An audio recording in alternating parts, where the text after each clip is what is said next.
I desperately needed to have a boyfriend. I don't know if all teenagers go through the same problems, but I thought I was the only one around the world who was going through my situation. I'm 16 years old and I've never had a boyfriend. It may seem like something normal, even something silly, but when you're a girl and you've never had a boyfriend, it makes you feel like something is wrong with you. One night in a sleepover with my best friends came the subject of the boyfriends and I wanted to disappear. They were all talking about their love experiences, their first kisses, and how exciting it was to send and receive romantic messages, while I felt increasingly unhappy and out of place. I didn't know what was wrong with me, but I was simply not attracted to any school kid, and the worst thing is that nobody liked me. I felt that I would die alone and that my friends would stop meeting me for that reason. So I made the only decision I could see: getting a boyfriend. I started using more makeup than I always wore. Then looking through all my clothes, I started to use only the clothes that best highlighted my body. My mom asked me if something happened to me, but I didn't want to tell her. The adults will never understand what we went through, so I decided it wasn't worth trying to explain anything. But the days passed and I still did not achieve what I wanted so much. I was not even able to advance a little in my search. As I was trying to be perfect for the kids more and more, I became friends with Jessica, a girl who sees advanced literature with me. She did notice my changes, and every day she told me how good I looked, but that she missed the old me. I felt a strange emotion every time I spoke to her, and without realizing, I began to dress as before, without exaggerating at all, trying to please more that girl who had noticed the changes in me. We started going out more often, doing work together, occasionally going to the movies or to the park, or just staying late at home to talk nonsense. One day, I found myself thinking about Jessica and smiling like a fool. And suddenly, I lost my smile. Fear surrounded me and I thought I would cry. I was falling in love with my friend. I was very afraid to lose her because of these stupid feelings, and I didn't know what to do. The days went by and I got sadder. Jessica realized, and one day when the classes ended, she asked what was wrong with me. I explained in tears my feelings and I looked to the floor waiting for her to run.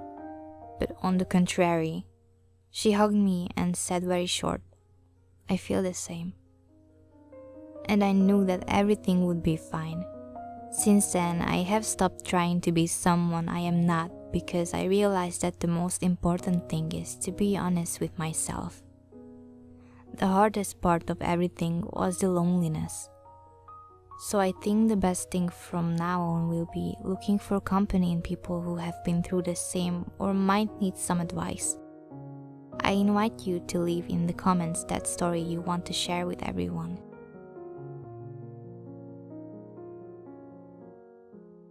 Hello, this is Arita. This is a story about Might Win's sister and me. I was never alone. Since I can remember, I was always me plus Might Win. Whenever someone would say something about me, they always added Might Win's name. We always got invited together and had the same friends, but we were two different people deep inside. But, somehow, we completed each other. We are in the 12th grade, and it's time to decide where we want to go in university. I really want to become a doctor and start the medicine school. On the other hand, my sister wants to be a fashion designer. My parents want us to go to the same high school since we were always in the same class. We sat at the same desk. I kinda want that, too, because I'm used to us being close together. I can't imagine a life without Might Win's sister. I would literally be half. We have the prom night in a couple of days, and my sister is designing our dresses. She has a great sense of style. I love that about her. The problem is that she has a date to go to prom, but I don't. I'm bumped up about that because almost everyone has a date. Even Roner has a date, and she doesn't even get out of class. So, our mission is to find me a date. Reader, Might Win, invited me to come together with her date, but I don't want that. I want us to celebrate that night together but also with other people. I don't want to be her plus one.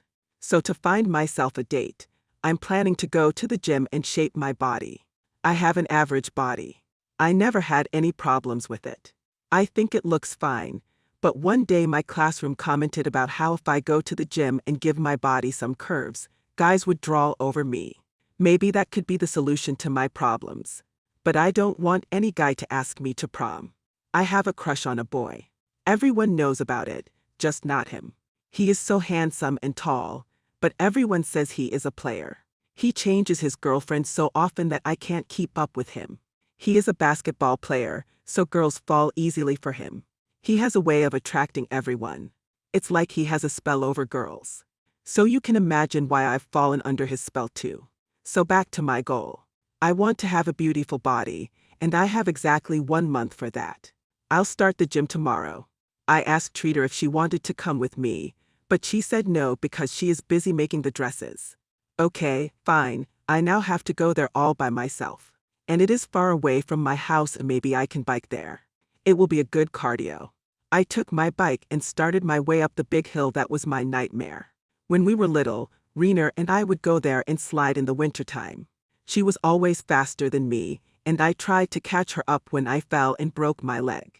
I thought it would be nice staying home for 2 weeks and watching TV, but soon, I realized being home alone sucked. I was so bored. Reena went to school early in the morning, and she would wake me up with her loud voice. Mom woke up early, too, since her kindergarten classes started at 7 a.m. Dad made me breakfast and then went to his garage. He works as a mechanic. They are the most hardworking people I know. It inspires me so much. They spoil us so much. We are the center of the universe for them. One thing about me is that I overthink. My mind can never stop and just take a break. So all of these thoughts were while I was riding my bicycle. On my way to the gym, I saw some of my class friends who were going to practice. A lot of my friends play volleyball. I tried it once, but I wouldn't say I liked it. I don't think sports are my thing. I spend most of my days reading the anatomy book that Dad gifted to me for my 17th birthday. It was such a thoughtful gift. I love Dad for that. He is so careful. Dad and Mom have been trying to have a baby, but they had no luck. They go to many doctors, but no one seems to know where the problem is. They all say the same thing, keep trying, and eventually, you will succeed. I always wanted a baby brother. I would take care of him and cuddle him all the time. That is one of the reasons I want to be a doctor one day. So, I would help women with infertility problems. That is my big dream in life. I am fascinated by how the human body works. It's an extensive system of organs just working together perfectly. Everything has its job, and they all combine each other. It was always a wonder to me. That's how I started learning more about human anatomy. I like that there is always an answer for every health problem. If you haven't found the solution yet, it means you didn't look enough. Finally, I arrived at the gym. The place is crowded. Now I see why everyone says this is the best gym in town. I changed into my gym clothes. I bought a new pair of sneakers just for the gym. I wanted to get myself inspired. In this gym, both females and males work out together. So I wasn't a big fan of that. I wasn't used to being around boys. I never even kissed a boy. When someone asks me, I say yes because most of my friends have kissed several boys. And yet here I am. I never kissed a boy because of choice, let's be clear on that. Boys would often talk to me. Most of them would ask me about my twin sister because you know she is popular and beautiful and everyone wants to be her friend. I almost kissed someone once. We went to the cinema with my sister, her boyfriend at that time, and his friend.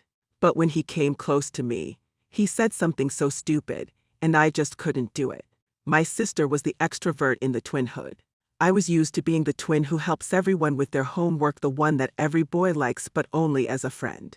I already said we complete each other. So, back to the gym. I started doing some cardio, of course. I was already tired because I had never worked out. But since it's the first day, I thought I'd give myself some time to adjust to everything. I had a lot to learn, and I wasn't going to understand it in one day. The first day at the gym was a success. I didn't fall, which was my main goal, and I did 30 minutes of fast walking. I heard that it is a great exercise. Bonus point: I saw a lot of cute boys. I think one of them even tried to flirt with me. But he was way older than me, and I pretended like I didn't see him. Now I have to be careful about my diet too. I was going to make a healthy sandwich. I got it from my mom. I am a great cook. I can proudly say that. The next day came fast. I went to school. It was the same as always, but there was a rumor that my crush, the basketball player, had broken up with his newest girlfriend. So this was going to be a good day. I went home and changed into some sweatpants and started getting ready for the gym. On this day, the air was lovely, the city wasn't crowded, and I arrived at the gym quickly. I started doing some exercise. My goal was to do 20 minutes of fast walking today because my feet were still hurting from yesterday. I was sweating like crazy. I wanted to lift some weights, and I was struggling because I didn't have a personal trainer to show me everything. Then, I heard a deep voice saying, "Do you need help?" I thought to myself, who is this nice gentleman that wants to help me? I turn my head, and I see my crush. He goes to this gym. How could I have missed that? I said no because, of course, I wasn't going to embarrass myself in front of my crush. We never talked, and now he is seeing me sweat like a monster. Oh, I must look so bad. I can't with myself right now. Then he introduced himself, saying, "Hello, my name is Dior, but I don't think we know each other." In my mind, I was like, of course, you don't know me, why would you? But I just laughed off, saying, "I don't know you either, my name is Arita." I think I played it cool, and he didn't sense that I knew everything about his being.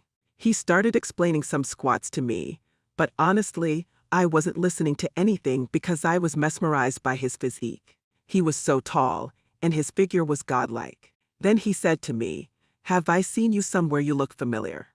Oh, here we go. He is going to ask me about my sister. It always happens like this. No one wants to talk about me.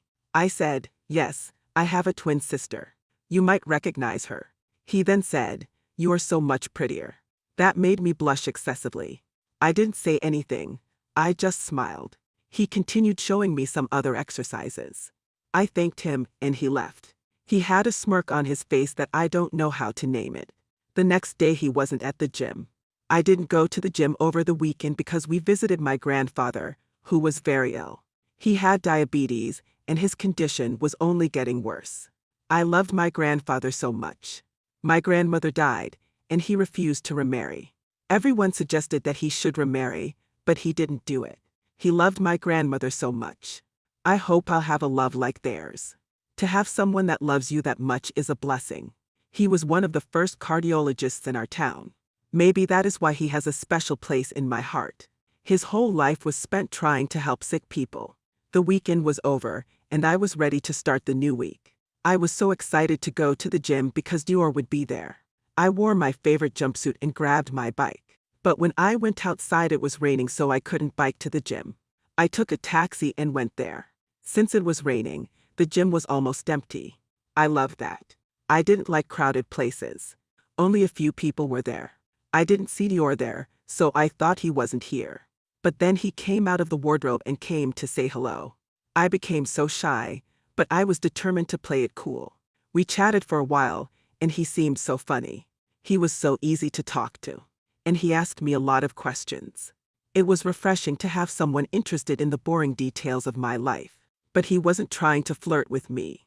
He was making genuine conversations.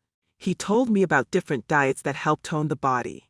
He talked about how much he enjoys basketball and his dreams of becoming an NBA player someday.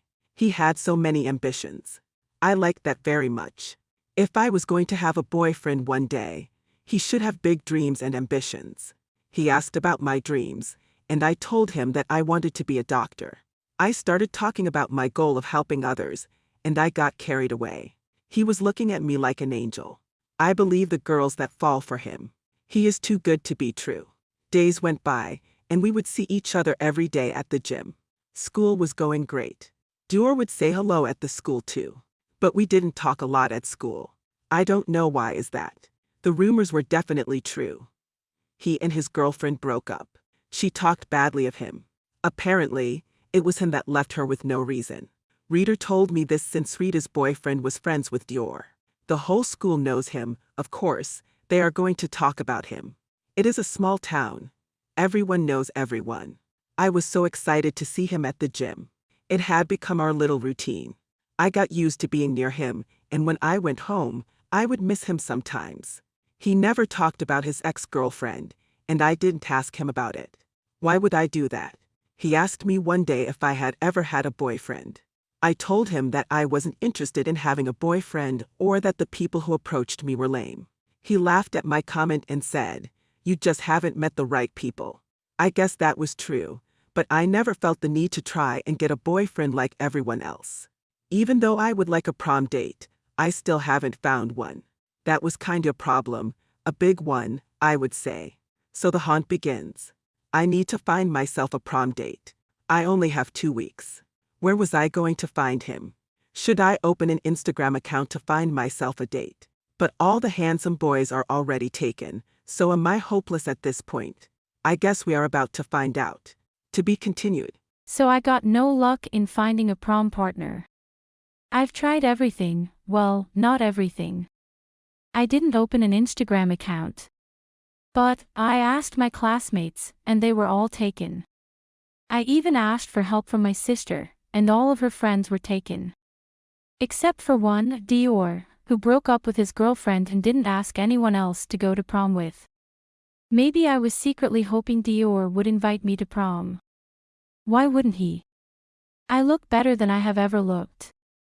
Plus, I'm going to a beauty salon to get spray tanned. I look so beautiful when I'm tanned. My confidence goes through the roof.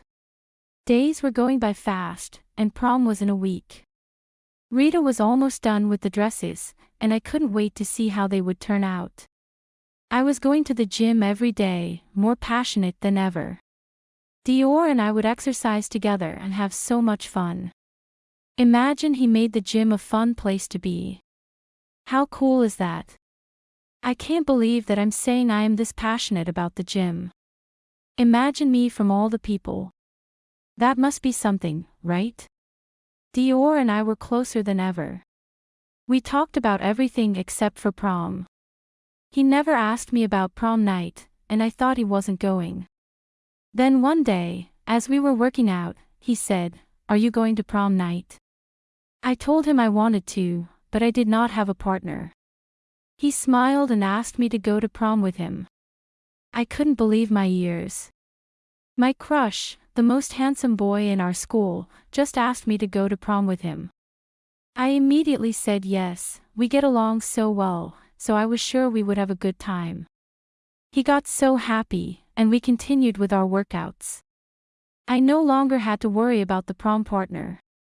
I guess it all worked out fine in the end. I didn't need to find him, instead, he found me. I was so excited about prom that I forgot another issue I had to figure out. I needed to get accepted into the medicine university. I had been preparing for this moment for a long time. I took extra classes in chemistry and biology to prepare for the medicine school test. I was confident that I would do it because I had worked so hard. But sometimes I was so scared, what if I failed? I didn't have a plan B. Maybe I should have come up with a plan B. I wasn't sure. All I know is that I was made to become a doctor. One day after the gym, Dior asked me to go and get a coffee. Is this a date? I kept asking myself this question after I said yes. Was it a casual after gym date, or was it an actual date? I wasn't sure. I got into the gym shower and got ready quickly because he was waiting for me outside. I felt nervous. We never spent time outside the gym. This was a massive step for both of us. He must like me if he wants to spend time with me even after we are done with workouts. My head was about to explode with all of these questions. He never said anything about it, but sometimes I felt he was so comfortable around me. That must mean something in the boys' world. I got ready and went outside. He was waiting for me there. Looking so nice, how could someone be so handsome? We went to the nearest cafeteria and started talking about how much progress I had made since first starting the gym. He asked me about my prom dress. I told him a little about it. I said I wanted to keep it a secret so you'll be surprised. He said, I like surprises. Was he flirting with me? I wasn't sure, but I just smiled and played it cool. Then I asked him why he broke up with his girlfriend. I was shocked by the words that came out of my mouth. Maybe it wasn't my place to ask him that. We were just friends who liked working out together and were going to prom. The prom was so important. He told me about their relationship problems. His ex-girlfriend texted flirty messages to his best friend, and when he found out, he was mad. He said, I know people talk a lot of stuff about me, but there is so much more than that. We talked about our childhood, and he told me about his family problems. He grew up between his parents because his mom cheated on his dad. His older brother caught their mom with another dude. Maybe this is why he has so many trust issues, I thought. He grew up thinking if his mom could do it, cheat her husband, every girl could do that to him too. That's why he was so mad about his ex-girlfriend. That situation had triggered him. He said that his baby brother lives with his mom all the time. He goes there over the weekend, but his older brother doesn't talk to his mom. I felt so bad while I listened to his story. I compared it to my family. My parents never even argued in front of my sister and me. They were always so careful about that. They love each other so much. When we go to visit my granddad, they text like teenagers. They send selfies and still compliment each other a lot. Imagine growing up in a family that has that much trouble. You begin believing love doesn't exist. Even if it does, it eventually fades. So I can understand why he goes from one relationship to another. He wants to show himself that he is right. The coffee date ended, leaving both of us shocked at how much we talked about each other. The conversation was deep, and we couldn't get enough of each other. He asked me if he could walk me to my house. I said yes, even though we didn't live close to each other. The walk home was quiet. It looked as if we both understood that maybe there was more to this friendship. We just had to find the courage to go for it. We arrived home, and we stared deep into each other's eyes. It was like in the movies. I got lost in those beautiful blue eyes. He smiled and hugged me. It was a heartfelt hug. A long one. We said goodbye, and I went home. When I got home, Rita had finished with our dresses. It was the first time I would wear something like that. I was so excited, and I tried it on. The prom was so close, and I felt like I couldn't breathe. Mom started tearing up when she saw us. We looked like the celebrity you see on Instagram. Rita has done a fantastic job. I was wearing purple, and she was wearing black. The big day came, and we started the morning by going to the hair and makeup salon. I almost fell asleep while they were touching my face. I couldn't sleep last night because I was too excited about everything. We got ready, and we were waiting for our dates to come and pick us up. We were all going in a luxurious white limousine. Everything was going according to plan. They came perfectly in time. When Dior saw me, his eyes opened up, and he was speechless. He has never seen me like this. I'm a simple girl, you know. He was wearing this beautiful suit, and I couldn't believe how handsome he looked. His tie was purple to match my dress. He grabbed my hand and whispered, "All eyes on you, beautiful." I blushed and said, "You look fine too." Oh, he looked more than fine. He was mesmerizing. So the night began. You could feel the beautiful energy we all had inside us. We were young and ready to conquer the world. We entered the hallway, and everyone was staring at us. At Dior and me. They were surprised to see us together. Some people didn't even know I existed until that moment. Then we saw his ex-girlfriend. She looked at me horribly. I felt so nervous. I wasn't used to all that attention. When we saw his ex-girlfriend, he grabbed my hand tightly. That made me feel so much better. I felt secure when he did that. We got into our places and sat next to each other. I thought, this feels like I'm dreaming. We danced a lot, and we stayed together all the time.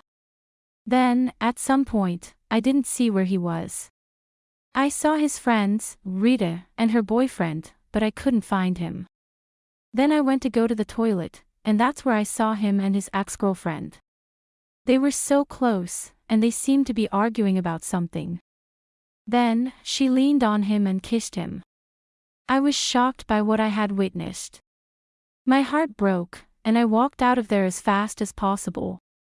He came back, and he said, there is something we should talk about. I had no right to be mad at him. We weren't in a relationship. As everyone knows, he was single and could kiss any girl he wanted.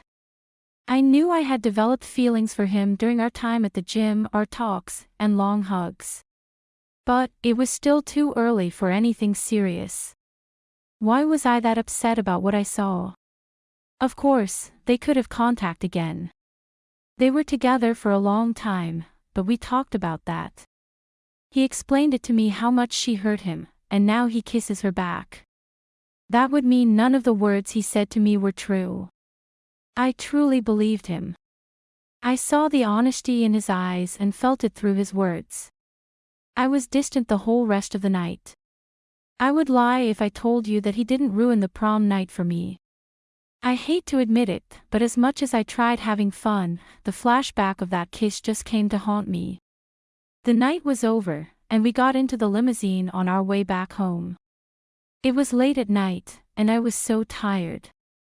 Everyone was talking to each other, and there was so much noise in the car. He came close to me, saying that something had happened that night.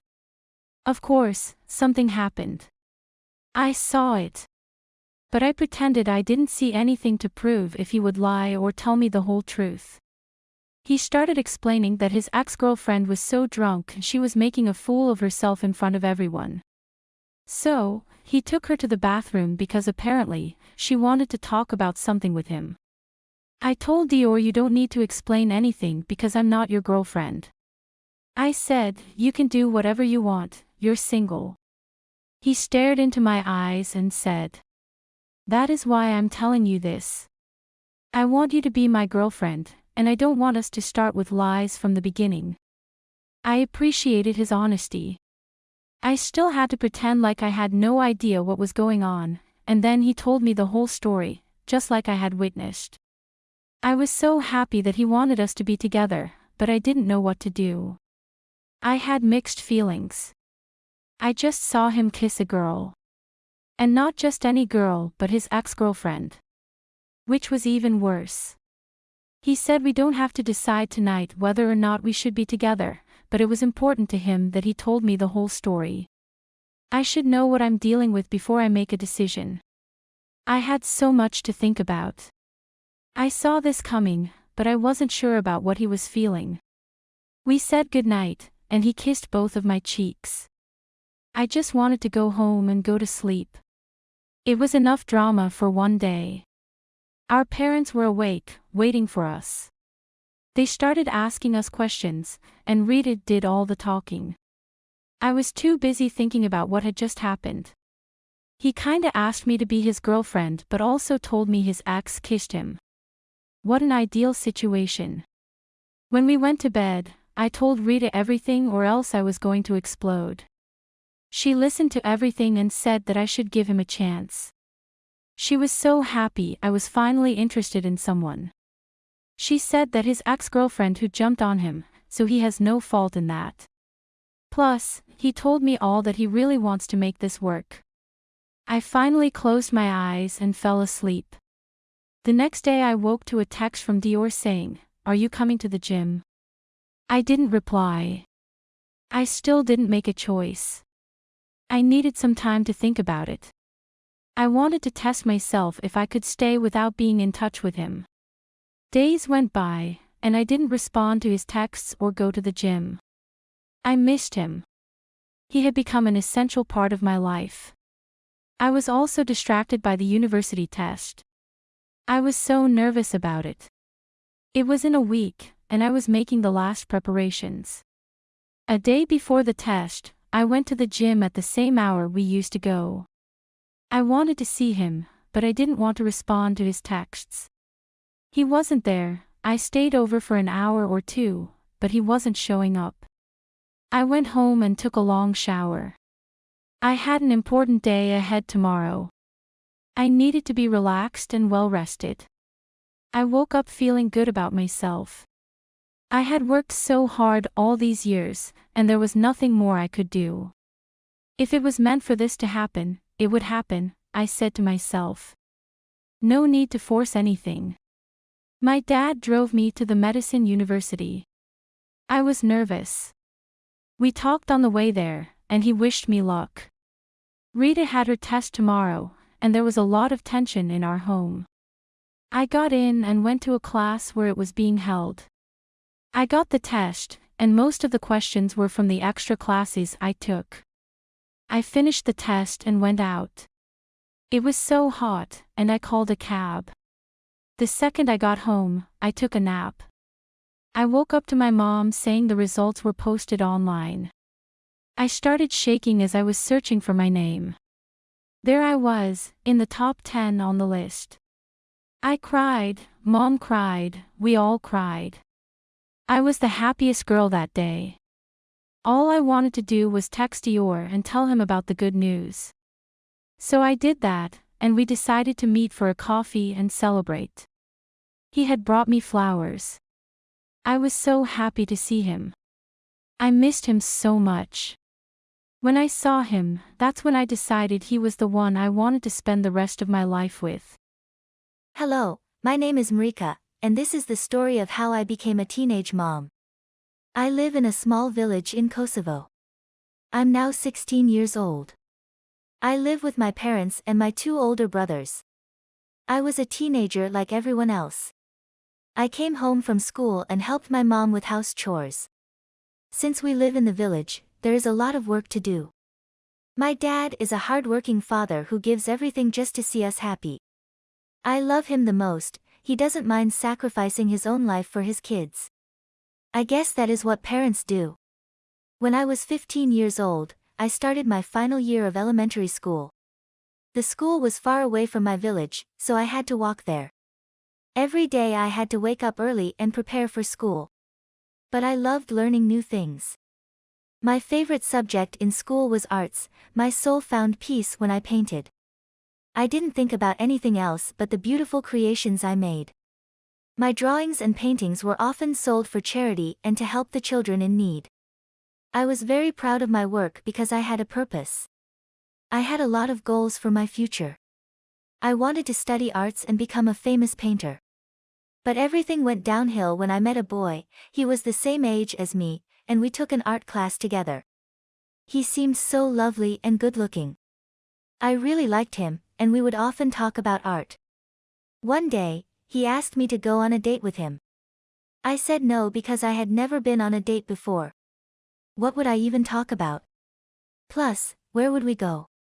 Everyone in the village knows us, and if a girl is seen alone with a boy, oh, that would be terrible. People here are not open-minded, they are so shallow, and I hate living here only because of that. I visited my cousin in the city one time, and the difference was shocking. They didn't care about anything, and the people were so open-minded. We had so much fun, and no one looked at us in a weird way. I felt like I could breathe. So days went by, and I would still see that boy in my art class. But now, he wouldn't talk to me. He even seemed angry at me, and I didn't understand why. It's okay to be rejected. We were so young, so there was plenty of time to date. He seemed frustrated, and I just couldn't seem to get why. Once in class, when the teacher asked about critiques for my painting, he said that it was the most awful thing his eyes had seen. I was stunned. Then one day, as we were getting home, my friend entered her house, and I still had to walk a little bit further to get to my home. Then I heard a slight walk, and someone grabbed my arms and closed my mouth. I was shaking because I was so scared. I tried escaping, but the person was way stronger than me. His arms were massive, and I felt trapped. God, I hate that feeling. It still gives me anxiety. He closed my eyes, and the next thing I remember, I was lying on the cold ground. I open my eyes, and then I see the dude from my art class. He was standing over me, and I didn't know what was happening. Apparently, it got dark, and I fell unconscious until now. He seemed to be talking under his breath, but I couldn't hear him. He was dragging me, taking me somewhere. I started crying and sobbing, begging him to let me go. I don't remember the exact words I said to him because I was very shocked. Then we finally arrived somewhere. He stops and says, "Now it's time I show you what you've done." That's when I knew what was about to happen. He was taking revenge on me for turning him down. He was going to do something to me just because I refused him. I couldn't believe that sweet boy could do this. He seemed so lovely and caring. He had a monster inside of him. He continued dragging me into an abandoned house. I screamed out loud as much as possible, but no one would hear me. We were in the middle of nowhere. In the mountains, deep into the darkness of the night. At that moment, I began to think about my dear parents. They must be worried because I wasn't home at this dark hour. I never stay up late. I'm always home on time to eat dinner. But not today. They always used to say the night brings its own problems. And there I was, facing the unbelievable situation that was about to happen to me. He came near me, and he started saying dirty words to me. He said how I dare turn him down. A girl couldn't refuse him. It's not allowed, he said. I was crying all the time, I couldn't stop. This was really happening, it was happening to me. I was in disbelief. He then started undressing me. I remember thinking, what have I done to deserve this? I didn't even kiss a guy once, and now here I was about to get assaulted. Where is the justice in that? He undressed me fully and started kissing me harshly. As he was coming closer to my body, I remember my soul left my body at that moment. I passed out, and I don't remember the actual act. I woke up, and I was covered in blood. It was my own blood. I couldn't move. I was left there in the middle of the woods, all alone. I stayed there until the morning came. I wanted to get up and move.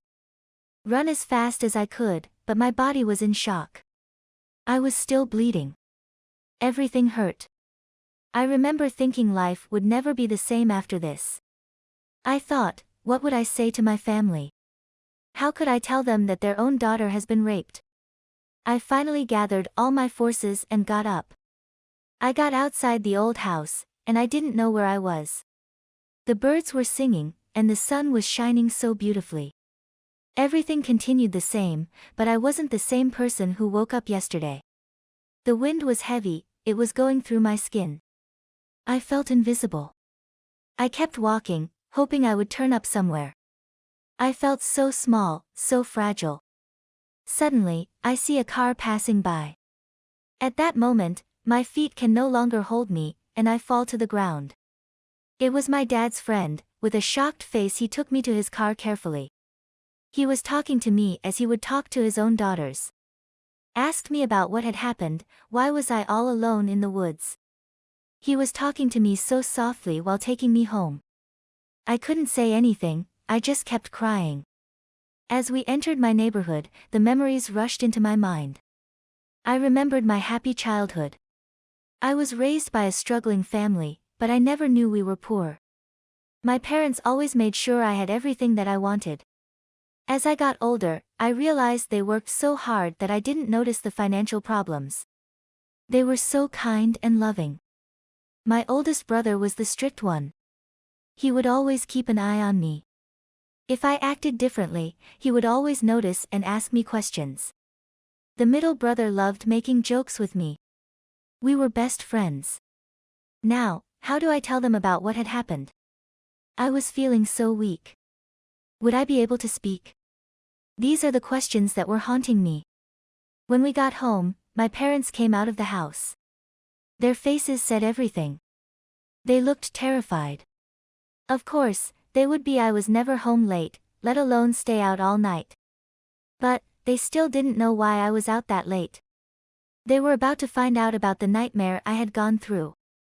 They ran to the car when they saw me in the back seat. Even to this day, I still remember their faces.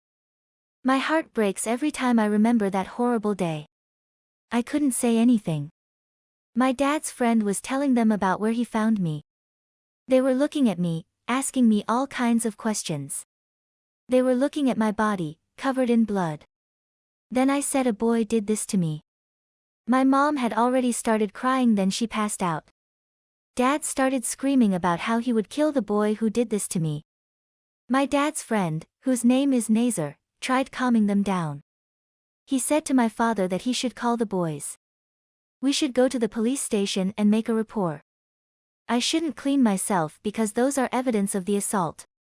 It's better that my brothers weren't there to see me like that. I thank God for them. Apparently, they were out looking to find me somewhere because they were all so worried. Nazar calmed my parents down, and we got into his car on our way to the police station. I still couldn't believe this was happening to me. I was in disbelief. I hoped this was just a bad dream that I would wake up any moment now. But unfortunately, that didn't happen. I was living my worst nightmare. We went to the police station. They put me in a small room where one police officer started taking pictures of me for evidence. She kept saying that it was better that I didn't wash myself and change my clothes. They also took some DNA samples of his semen. It was like you see in the movies. I was mortified. Then, I was helped by another female officer. She washed me down. I remember feeling so happy that his smell was no longer in my body. I felt disgusted. They took my clothes for evidence and brought me some new ones. I remember I couldn't cry anymore. I just wanted to go home and go to sleep. I wanted this to be over. Then some other officers came and asked me detailed questions. I told them exactly what had happened. Then they started asking about where this boy lived. I told them his last name, and they put a search warrant for him. I was released to go home. When I went outside, I saw my brothers. That's when I started crying, and I couldn't stop. I wasn't their baby sister anymore, not after this. They hugged me and said they were going to kill the boy who did this. At that moment, I also wanted that. Maybe I thought if he died, I would no longer feel pain. I was wrong. No matter what would happen to him, I would still feel the pain, every day. I got home, and my mom came to sleep with me. I told her I wanted to sleep, but I couldn't. She then gave me a pill saying it would help me get to sleep. I slept a lot. I did not want to wake up. The nightmare lasted for 2 months, and they put the boy in the juvenile detention center since he was under 18. Then he was going to jail for 25 years. I was relieved that the justice had done its job. And he would suffer in prison just like he made me suffer that night. Life was starting to feel normal again. Then one day, my mom asked me if I got my period last month. I froze because I didn't even notice that my period was late for 2.5 months. She said it's probably due to the high stress I went through in the past months. But to make sure, we went to the doctor. I was so nervous. It was the first time I had gone to a gynecologist. She knew who I was because she saw me on the news. My face became popular when he got 25 years in prison. Then she said something was wrong. I knew it immediately. I got pregnant.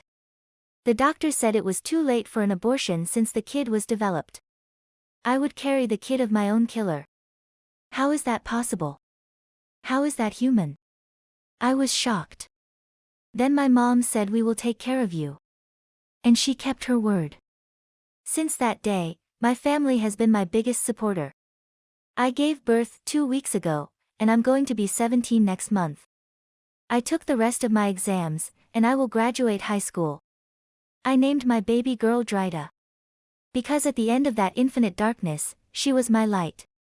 She saved me when I didn't have any force left in me. She is the reason I wake up every day. I never imagined this would be the way I became a mother. I always dreamed of having a beautiful family and a loving husband. But now, she was my family, and I was her everything. I'm planning to go to college in the autumn. My oldest brother went to Germany to work, and we don't have any financial problems now. My family is planning on moving to Pristina so I can go to school there and they can support me better. I couldn't have done it without my family. Even when everyone talked terribly about me, they always had my back. I'm so happy about that. They encouraged me to finish high school and go to university. I thank them every day. I want to go to design and art school. The future's so bright, just like my sweet little baby. I want to be an inspiration to her. Even if something bad happens to you. Even if the world seems like it's falling. You should never give up. Always aim high and never give up on your dreams. Hi, I'm Emma, and I live in a small city where people are not too much because I love to live a low-key life, and I so much love keeping to myself. My parents complained several times about this type of attitude that I've cultivated, but that's just me. So as time goes on, they have to take me for who I am. So they already know the type of girl I am, so they always let me be at all time. I'm so much quiet and reserved. I'm not the type of person who likes games or do too much on the daily activities. But I like reading novels and watching a lot of movies, especially comedy movies. Because since I already choose to keep to myself, I have to find a means of catching fun by myself. I attend a high school class where students have the choice to do what they like and want. Whenever I'm in class, I'm always reserved and quiet, always. But I do have friends who always love to force words out of my mouth whenever they are around me. I love going to school every day, if not for anything but for the sake of seeing my friends, because I will surely talk whenever I'm around them. On this beautiful morning when I got to class, I noticed a letter was dropped inside my locker, which was so unusual. I decided to open the letter after the class, but while the teacher was in class teaching, all my mind was on was the letter that was dropped inside my locker. Immediately when the teacher left the class, I opened it, and what I discovered was a love letter, which I did not know who dropped it there. I tried to pay so much attention to every guy I came in contact with in class so as to get who dropped the letter, but it was not too available. After a long period of staying in class during the break hour, my friends came to my seat to meet me, and then they all said we should go outside to get something. On our way out, some guys came our way, and trying to get our attention at first, I looked at all of them, thinking maybe it might be one of them that cultivated the habit of dropping the sticky note inside my locker. But with all their facial expressions, I don't think any of them can do such. They tried stopping us, not moving any step out of there, and all we just have to do is to comply. But all of a sudden, a teacher decided to come our way. Then immediately they noticed that the teacher was coming our way. They all left instantly, and we proceeded in getting what we wanted to go by. I told my friends about the sticky note I discovered inside my locker that morning, and they all laughed at me, saying maybe a guy has been stalking me all this while. They then said that one of us should try coming to school very early so that the guy can be caught. But that guy that dropped the sticky note is just too smart and expert.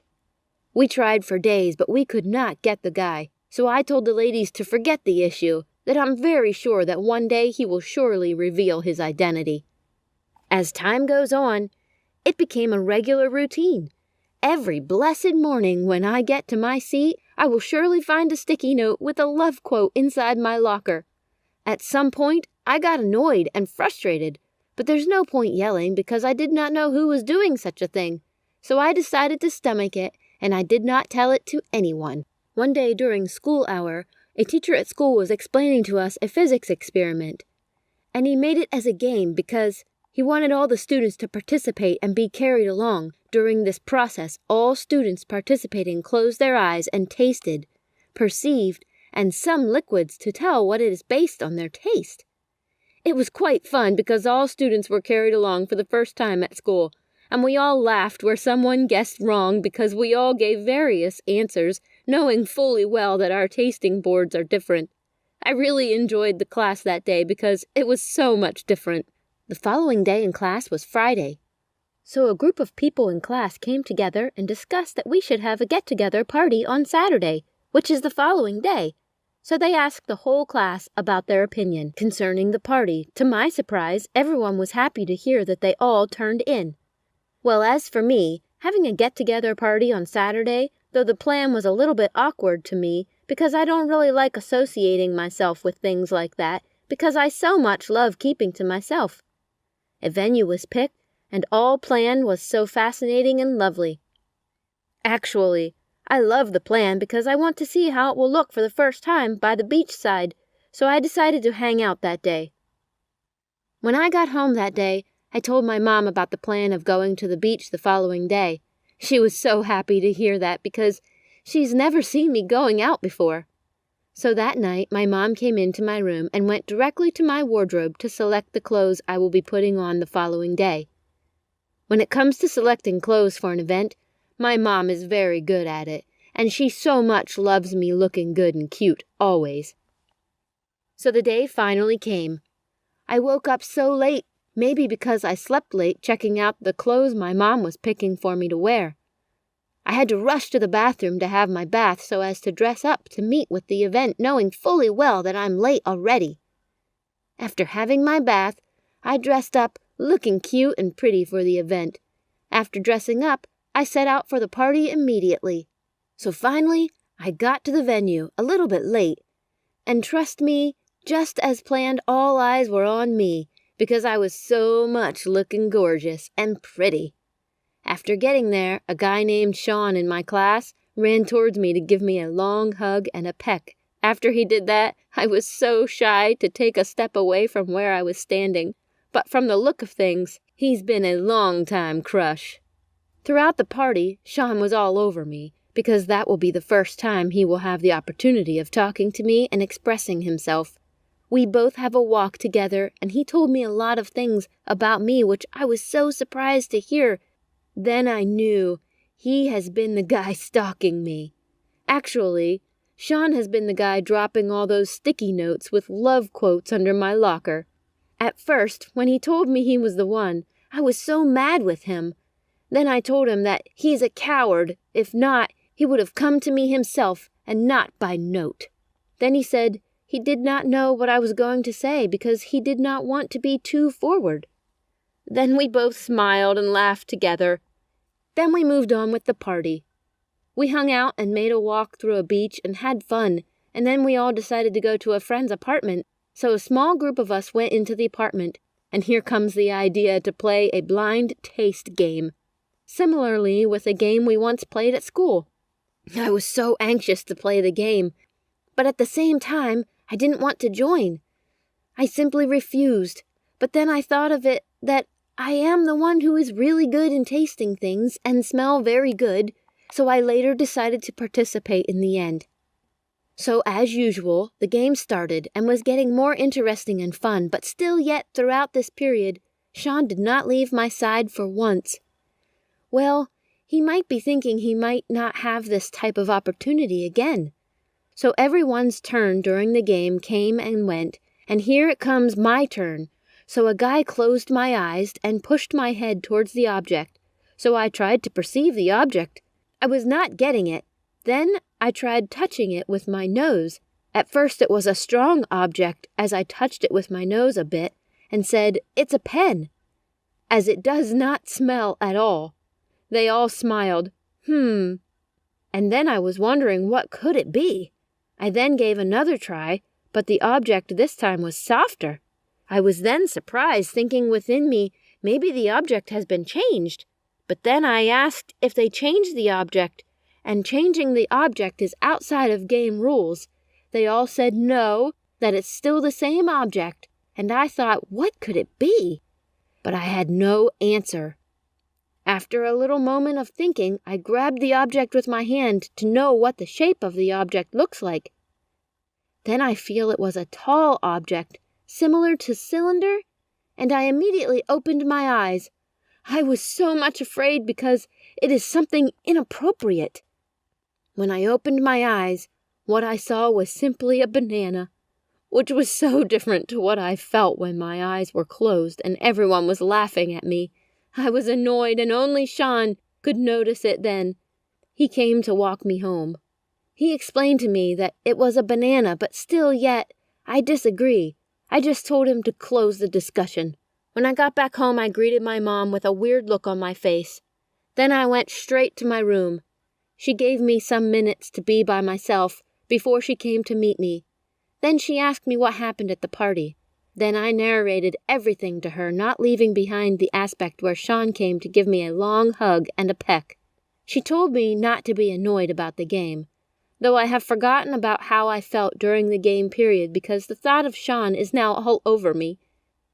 So Mom asked me to gist her about Sean. So I did, and we all laughed and I was happy all through the night. When I got back to school, I discovered that I did not see the sticky note as usual. Then I looked straight down to Sean's seat, and then I saw him smiling. Then I laughed as Feel. So the class started and immediately the teacher came in. Then every other student told the teacher about everything that happened to me at the party, and they laughed. But then the teacher said to me, he will call me one day and tell me a secret behind this game. Then he left the class, but within me I am still not sure if the object was banana at first, or they changed the object during the game, as it softened and changed, and I am still confused, and I will never play that game again. This is the reason why I didn't want to participate in the game earlier. See what it all turns out to be? Please let me know in the comments if you think they've changed the object, or am I just thinking wrong?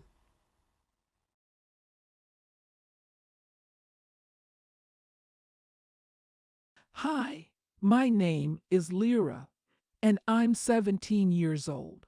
I live in Prishtine. I want to tell you a story about how I met the love of my life. When I was 15, I opened my first social media account. I didn't have a lot of followers, but soon a lot of my friends from school started following me. I had a lot of friends, most of them from my classroom and my neighborhood. But my very best friend is my cousin who also goes to the same school as me. Her name is Reena, and we live close by. She has always protected me since we were little. If anyone at school talked about me poorly, she would go and make them stop. That's why I loved her so much. She was like my big sister that I never had. I'm the only girl in my family. I have 2 twin baby brothers, so I'm the oldest kid who takes care of everyone. My parents were usually working late. My mom was a nurse, and my dad worked as a policeman. They were hardworking people, but sometimes I missed having them home. I felt as if I had to do everything, and I was still a teenager. I loved visiting my grandmother. She lived in the village in a beautiful tiny home. As soon as school was closed, I was on my way to my grandmother. That was my happy place. My grandfather would often go to Switzerland. He worked there until he retired. Whenever he came back from Switzerland, he would bring me the most beautiful gifts and chocolate. Some would say I was spoiled. I sometimes feel like that too. So let's get back to how I met my dream guy. Reena had a lot of guy friends. She talked to them online and said that I should meet some of them. But I was young, and I always told her no. My parents were strict, especially my dad. So the most crucial reason I didn't want to talk to any guy was my parents. Imagine if they found out. They would be devastated. That's what I thought at that time. Unfortunately, I had to find out the hard way. One day a handsome guy followed me on Instagram. When I checked his profile, Reena also followed him. I thought he must be one of her many friends. So I asked about this particular guy. He seemed precisely my type, tall, handsome, and blonde. I know most of the girls like brunette guys, but not me. I was sure he didn't go to our school because I wouldn't miss a beauty like that. I followed him back, and I asked Trina if she knew him. She said he's older than us, which was a red flag to me. If I ever started dating someone, it would be from my school and my age. I didn't like boys older than me. That was about to change, and I didn't know it. So I completely forgot about the handsome blonde. It was the end of the school year. We were so close to finishing elementary school, and I would soon be a high school student. I was so excited about that. But mostly, I was excited about my summer holidays.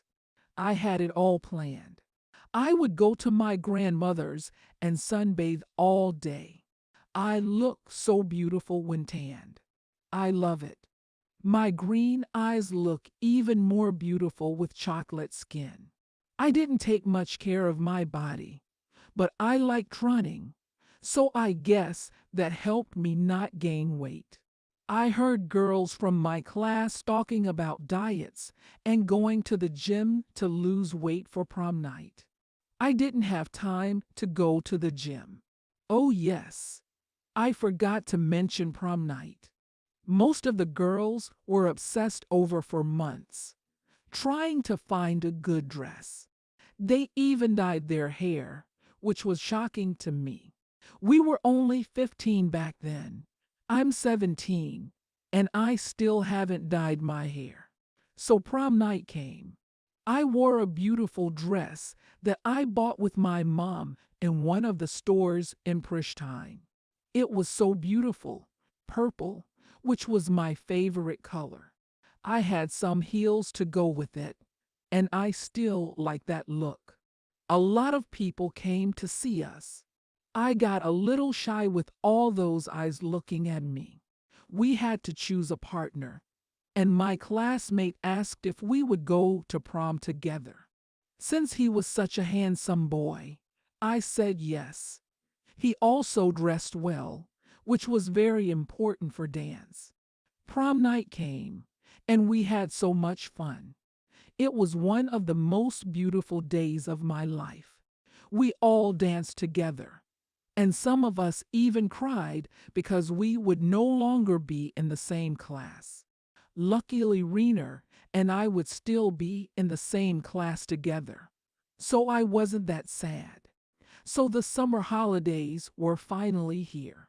I spent most of the holiday at my grandmother. Then we went to Albania for 2 weeks. The beaches were beautiful, and I ate a lot of delicious food. My favorite meal was pasta with seafood. I loved it. I guess I somehow knew this was my last happy holiday with my family. I enjoyed every day of it. School was about to start in 3 weeks, so I returned from my grandmother and started preparing. We didn't have any homework, but I was determined to finish, and I started reading earlier. I didn't see my friends all summer, so Rena called me to go out on Saturday. There was a pub all high schoolers went to, so Rena thought we were old enough to go there. I got ready and wore a pair of short jeans and a crop top. I put a little makeup on. We met at our usual spot down the road. I missed her so much. When I saw her that day, my heart bloomed. She also got so tanned. I loved when she was tanned. Usually, she was very pale. People sometimes asked her if she was sick. We started walking to the pub. Everyone seemed happy and glowing. There was something in the air that night. Everyone was trying to enjoy the last days of summer. We talked about how we spent the whole summer, and she was actually upset with me because we didn't hang out together. She usually gets upset with me about that. She is an only child, so she gets lonely in the summer days. We were getting close to the pub, and I was feeling nervous. It was the first time I had gone out to a place like that. I wondered if I would feel left out or feel like an alien there. It looked so crowded from the outside. People were waiting in line to get in. Apparently, we were late because everyone was already there. When we entered the place, I felt some eyes looking straight at me. Surprised, they looked at me like they had never seen a young girl. I got shy and I blushed. Then I saw a familiar face. It was the handsome boy, Rena's friend who followed me on Instagram. He looked even better live. He looked at me for a short moment. Then he got lost chatting with his friends. But there was more to that look. It was a look that said, "I'm happy I see you here tonight." We didn't have a reservation or a place to sit, so we waited for some time and then saw some of our friends from class. We said hello, and they welcomed us to their table. Rena was more friendly with them. I liked them, but when I had Rena, I didn't need any other friends. The music was loud, so it was impossible for us to have a chat. Everyone seemed to enjoy themselves, and they were all dancing. The music was great. Pop and R&B are my favorite styles. I told Rena I wanted to go to the bathroom, and she then showed me where the bathroom was.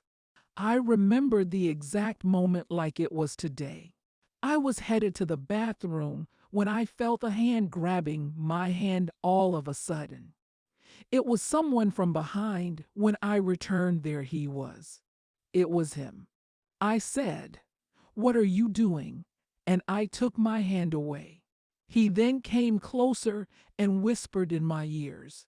He said, "I thought you were lost, and I wanted to help you." I completely froze and went straight to the bathroom. My body was shaking. I couldn't figure out if I was angry or happy that he grabbed my hand like that. When I went outside, he wasn't there anymore. I saw his friends, but apparently he was gone. We stayed a bit more, and then I told Rena I wanted to go home because I wasn't feeling very well. The truth is I just wanted to go home and forget all about this night. I had mixed feelings about what had happened. How could he just come and do that? I was feeling frustrated. I got home and went straight to bed. 3 weeks went by fast, and we started our first year in high school. I was so excited about this new adventure coming to life. I had all these hopes and dreams of what my future will be like. I was so motivated to learn and be the best version of myself. I had completely forgotten about the boy from the night before. I bought some new clothes for the first day of school, new backpack and shoes. I was thrilled. The first few weeks went by fast. It was so hot even though it was September. Then, one day as I was going to my gym class, I saw him. My heart dropped. I didn't know he went to our school. Why didn't I see him before? He didn't see me, and I never walked faster to my class.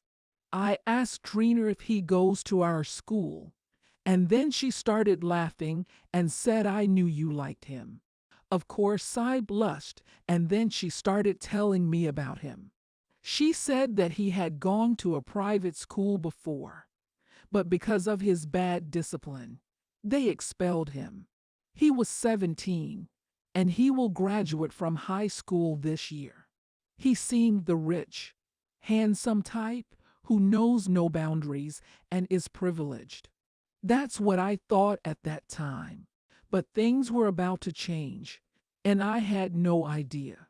The next day I put extra care into my looks and clothes.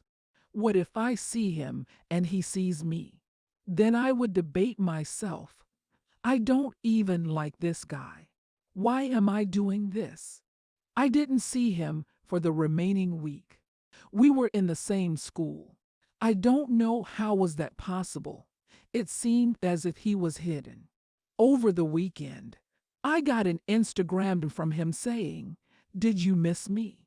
I didn't know what to say, and I didn't even open the message. He was used to getting what he wanted.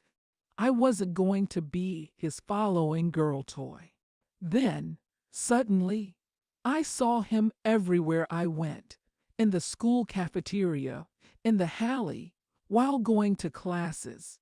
And he was looking at me all the time. I was feeling overwhelmed by all this attention. I pretended I wasn't seeing him, but sometimes my face would lie, and I found myself smiling at him. Weeks passed by, and he was still doing those little games. I remember feeling so powerless, I couldn't do anything, yet he had control of my mood. One day, he didn't come to school. That day, I realized how much I missed seeing him. I liked him so much that I couldn't accept those feelings. I was walking on my way home, alone, and then I heard someone calling my name. I don't have my glasses on, so I do not see clearly. Then, as the person gets closer, I see it's him. He approached me and said, "We never officially introduced each other. My name is Art." I stuttered, and I told him my name. He then walked me to my house. I was feeling so nervous. He asked me many questions, and I was so silent all the way home. We were close to my house, and I told him he should stop there because I didn't want my family to see him. He kissed my cheeks, and I could smell his perfume. I thought about that moment the whole night, and I couldn't sleep. How could I sleep? We started hanging out every day. He would walk me home, even though his house was on the other side of the city. I started falling in love with him, even though we had only met for a few months. I felt so secure and close to him. He was all I could think about. I took a nap after school when my mom entered my room screaming at me. I thought that someone had died or something terrible had happened. She told me she knows that I'm in a relationship with some guy named Art. At first, I denied it, but then she told me about Art's family. She said terrible things about how his father is involved in criminal activities, and my heart broke into a million pieces. I knew he had some problems with his dad, but he never told me about these things. I said to my mom that this is not true. They are all rumors, and my Art is so kind to me. He cannot be bad. I started crying, and my mom said I was grounded for 1 month, and I could never see him again. She took my phone, so I would stop texting him. I was devastated. The next day at school, when I saw Art, my eyes were full of tears. He wanted to come and hug me as always, but I said, "Please don't." Then I explained what had happened and how I wasn't allowed to meet up with him anymore. He begged me to stay. He said that he'll come and talk to my family. They would eventually accept our love. I was so scared, and I told him that he should continue his life without me. We were still young, and if we were meant to be together, we would meet up again. I saw the sadness in his eyes. He just shut down and didn't say any other word. My heart broke when I saw him like that. And here I am 2 years later, and I still love him with all of my heart. He still texts me sometimes. His texts usually say, "I'm still waiting for you. You're my only love." But I never reply. What would I even say? After we broke up, he changed schools, and now he is in university to become an architect. It took me a long time to regain my parents' trust, but my love for him never went away. I still sometimes dream about the time we spent together. I always thought that eventually I would let him go and forget about him. But as time passes, I still hope our paths cross. I am Rosie, a 16-year-old girl from New York. I witnessed something strange and extraordinary and wanted to share it with the world. I was born in the city that never sleeps, New York. But life had become very expensive lately. At least that's what Mom and Dad say. They both worked, but that never seemed to be enough for us. That's why we decided to move to somewhere cheaper, New Jersey. We moved on a random, rainy day and left behind our apartment and all of our friends. It was the saddest day of my life, but I didn't want to complain because Dad couldn't find a new decent job. I knew that this was for the better, for everyone. But I had never changed home before, so all of this was new to me. A million thoughts were rushing through my mind on our drive to our new home. But I got a glimpse of the city, and it didn't look bad at all. It was a long drive, but we finally arrived at our new home. The house was up on a hill and was massive. There were a lot of windows. Some leaves had fallen from the trees all over the ground. It looked like nobody had walked into the house for a long time. The garden was huge, and it felt good that we could park our car wherever we wanted, unlike in New York. But I looked around and noticed that our house was far from the other homes. We didn't have any neighbors. How boring. We decided to go in after some minutes of exploring the outside.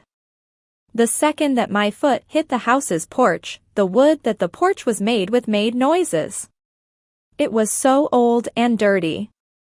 We opened the door, and the first thing that we walked into was the living room. The living room was surrounded by big windows. There was a lot of light coming from the outside, making the dust look even worse. There was a fireplace, a piano, and some music records. It looked like the stuff was ancient. It looked like the people who had moved out and left everything that they belonged behind. I liked the vibe of this house, even though it was kind of scary. We went to the next floor and noticed that there were a lot of rooms. I chose where I would be sleeping right away. But the house needed to get cleaned, which we decided to start the following day. Dad said that I should take a week off before starting and going to my new school. I am very anxious about going to a new school. Nobody likes the new ones. Nobody wants to be friends with the new kids because everyone already has their friends. I knew that it was going to be very hard for me. But I will try my best to fit in this new city and help out Mom and Dad.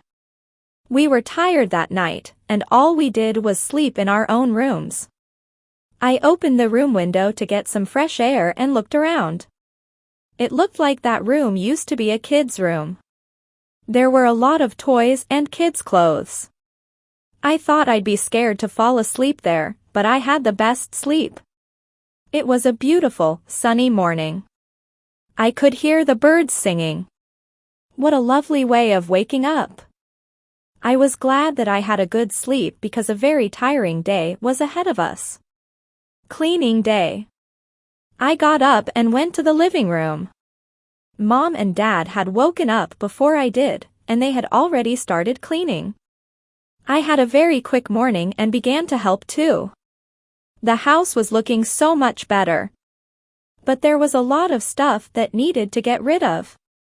I was going in and out of the house, throwing the trash. Then, my eye caught something. Behind the house, there was a little garage, a room. It had no windows. I didn't know if Dad or Mom had already gone in, but I was curious. So I decided to get in and see what was there. When I opened the door, it immediately fell to the ground. It scared me. The room was full of dust and millions of papers with writings on the floor. It looked like that room was where the house owner studied or worked. I took one of the papers on the ground and read it. But I couldn't understand any of it. There were a lot of formulas. I was never good with numbers in general. But the house owner was definitely a math or a physicist professor.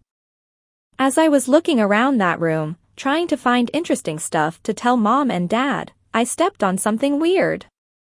The ground was making strange noises when I stepped in. So I took the carpet off and noticed a little wooden door that could possibly take you underground. At first, I didn't want to go in because God knows what could be there. It could be something dangerous. But curiosity was killing me. I could hear Mom and Dad talking in a near distance.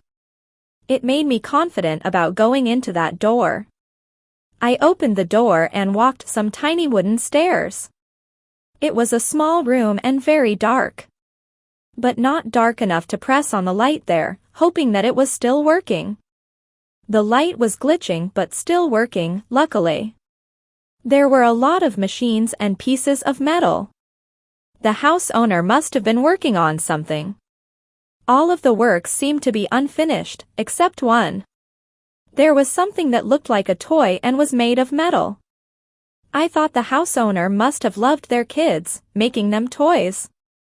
The toy was a big circle, and it was heavy. There was the option of turning it on and off. I tried to turn it on and see what happened with that toy, but it was not working. God knows how old was that toy. Then, on its back, instructions were written on using it. It was noted that I should put my fingertip in a specific place. That's what I did. The second I put my finger in there, the toy started making noises. Then, a question pops up, past or future? I didn't understand what that meant. Could it be a game with words? Grammarly tenses? Let's give it a try, I said. I got nothing to lose. I was bored around the house. So, my mind was saying that I should press past. That's what I did. I pushed it, not knowing that my life would change forever. The second I pressed it, big noise and wind happened in the room. I was confused, not knowing what was happening. I yelled as much as I could for my mom and dad. I was scared. But no one could hear me. The noises lasted for a good minute, then everything went dark. I don't remember anything that happened next, but I opened my eyes, and I found myself in the bed in one of the house's rooms. I must have fallen asleep. I got up, thinking how lucky I was that all of that was just a dream. I got up and looked around. Everything was different. The house was not how I got used to seeing it. The home was new. The furniture, the bedsheets, and everything. The sun's light was coming from the window, and it looked like it was summer. But we were in the middle of autumn. The other day was raining. What was happening? Was I dreaming again? I get out of the room. Walking, looking at the hallway and the stairs, wondering why they were brand new. I could hear people talking. Our mom and dad already begun to bring people in? I couldn't recognize the voices, and I shouted from upstairs, calling Mom. The people that I heard talking stopped for some seconds. I could hear some steps coming upstairs and someone saying, "Who is calling?" A woman was speaking, and it clearly wasn't my mom. Who was she, and why was she inside our house?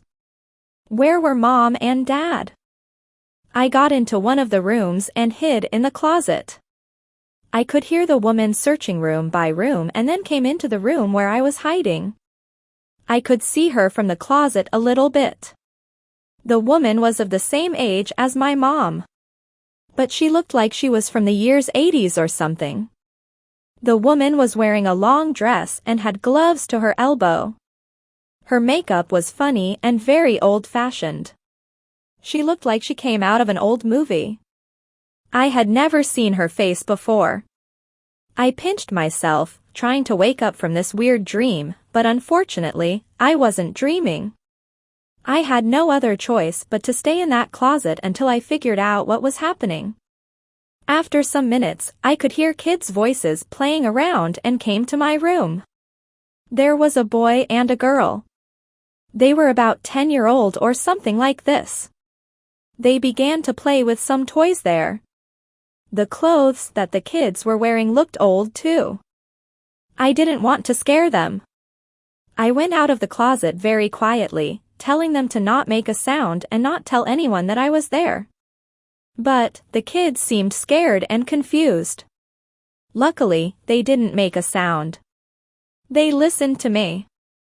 I asked them if I could borrow their phone to call Mom and get out of the house. But the kids said that they don't have a phone. They said that I could write a letter. A letter? Are they kidding me?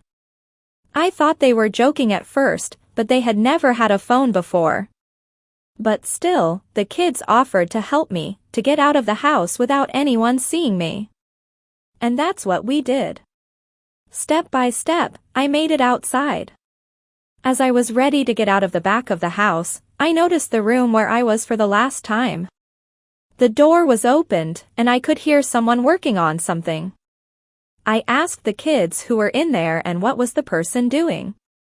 The kids said their father wanted to discover something that would make humans go back in time.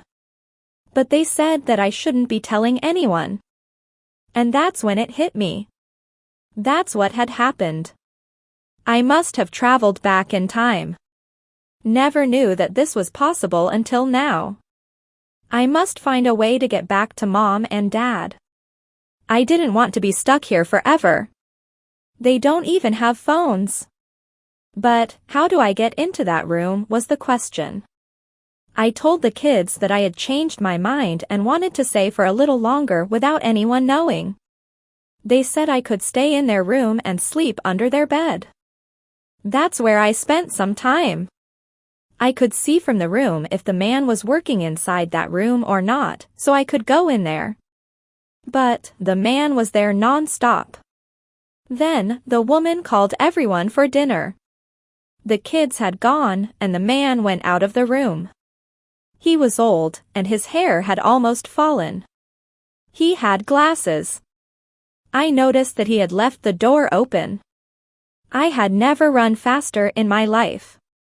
I went into that room and searched for that toy that I had pressed my fingerprint in, or should I say the time travel machine. The time travel machine looked so new and could easily read the construction. I put on my fingerprint precisely as I did the other time, and the question popped up again: past or future. I wanted to get back home, but it got me thinking, what if I go even some years ahead? Will humans still exist? I was so curious that I clicked on future as fast as possible. The process of traveling back in time happened the same. This time, I was not scared of the wind, noises, or darkness. After some minutes, I opened my eyes and saw myself in the same spot, but everything was different. The house that we moved in was destroyed. It was just land. There weren't any trees. The only thing left was the room where the time travel machine was. But there were still other houses in the neighborhood. It was so silent. I stayed there for some minutes, figuring out what the future looked like. But it didn't seem like it was any big difference. I started walking and noticed that all the windows of the houses were covered with blankets and would like the earth was dominated by zombies. Where were the people? I wanted to walk and figure it out, but it was a very hot day. I must have traveled in the middle of the summer. It was so hot that I could barely breathe properly. I was in need of water. As I wanted to knock on the door of a house near, a very loud noise flew through my head. I looked up at the sky, and cars were flying around. Did the humans make it finally? Did we make cars fly? I was so excited to see it. There were humans in it, driving the cars. I noticed that the humans were wearing masks, and I couldn't understand why. I couldn't think straight without having a bottle of water. So, I knocked on the door of a house, and a woman answered. She was wearing a mask too. But not just any mask. It was a huge mask. She said to me, "Where is your mask? You could die any second." She explained to me as much as she could, telling me that we were in the year 2222 and that the human race had lost every inch of nature. The animals were disappearing, and the level of oxygen was very low. The woman said that nobody can live without a mask anymore. She offered me help and said I could go inside her house, but I got other important things. I needed to return to the current year and warn everyone about the future. The woman was confused. I ran as fast as I could, barely breathing. I could feel my knees getting weak. But I had to make it to the room and travel back in time. So, that's what I did. I woke up and found myself in the room of our new house. Mom and Dad called my name, saying that I only had been gone for some minutes. They asked me if I was all right because I looked like I had seen a ghost. But, little do they know that what I had witnessed was much worse. I didn't want to tell anyone about this before I could ruin this machine. I know that people would kill for this. So, I broke it into pieces and buried it in the ground of our house. I don't know if anyone would believe me, but all I know is that we should take care of our earth, of our nature. It's where we live.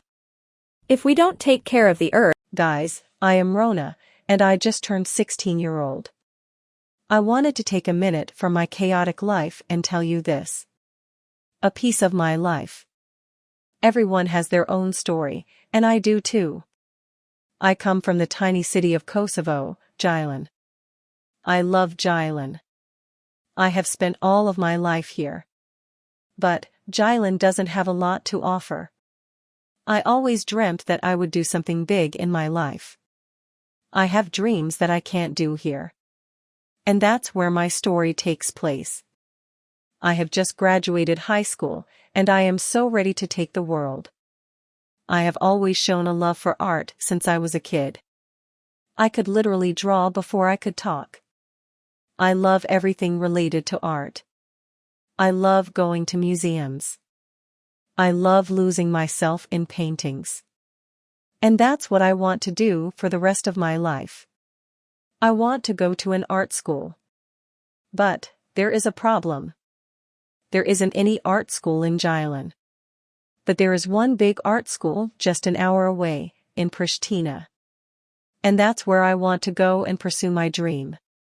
I live with my parents, grandparents, and 2 little sisters. At first, I was so afraid to tell my family that I wanted to go to Pristina.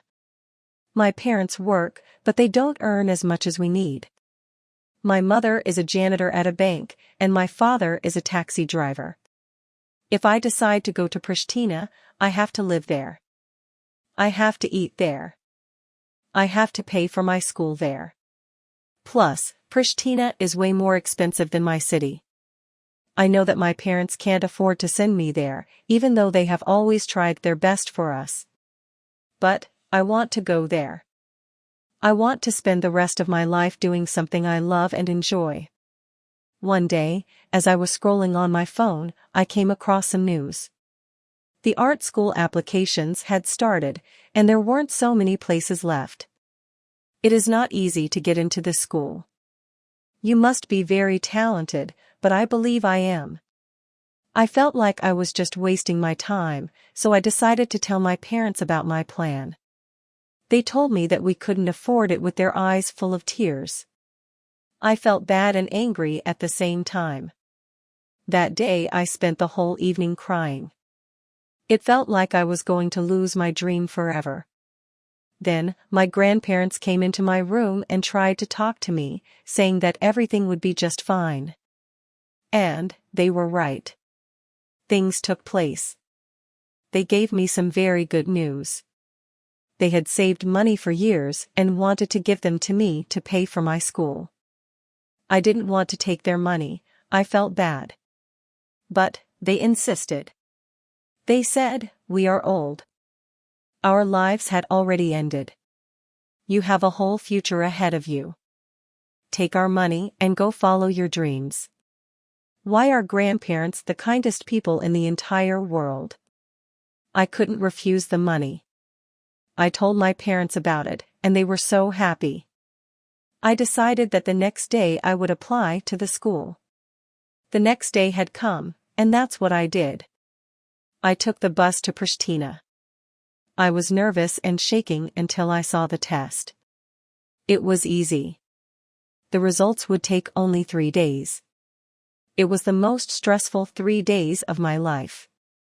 A million questions ran through my mind, and I was overthinking everything. What would I do if I can't get in? I'd be in a complete depression. But one morning, I got an email. Guess what? I got in. I felt so happy and excited. My dream was only some steps away. But I didn't know that things would get more challenging and complicated. Now I had to find a place to live in Pristina and some part-time job to pay rent and my food. After some research, I had found a very cute little flat that was only some minutes away from the art school. But the rent was so expensive. It would take 2 people to pay for it. I couldn't find a roommate. My friends had already found their roommates. As I was searching for a job near my school, I had across an announcement that somebody had made. The announcement had said they needed a roommate near the place where I wanted to take the flat. So, I called that number. The person agreed to share the flat with me and pay the rent together. But there was only one problem. That person was a boy. At first, I didn't want to agree, but the school would start next week. I didn't have time to think.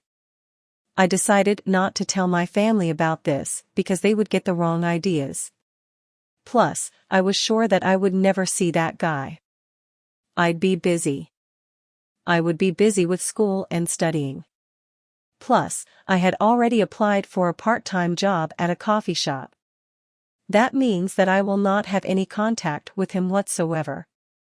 The time had come for me to get out of my nest and become an adult. It was moving day. I packed as much as I could. I love to cook, so I brought a lot of stuff with me, some sauces that my mother made, and some other stuff. I decided to meet up with the guy and get the keys to our flat. I didn't even know his name and how he looked. It could be anyone. He could be a killer. A psychopath? All I know is that he is going to the same school as I am, art school. I arrived there, and at the door of our flat, a boy was waiting there. He had suitcases. It was him. I felt shy when I first saw him. He was so tall, and he looked so aesthetic. His style was out of this world. His name was Eddie.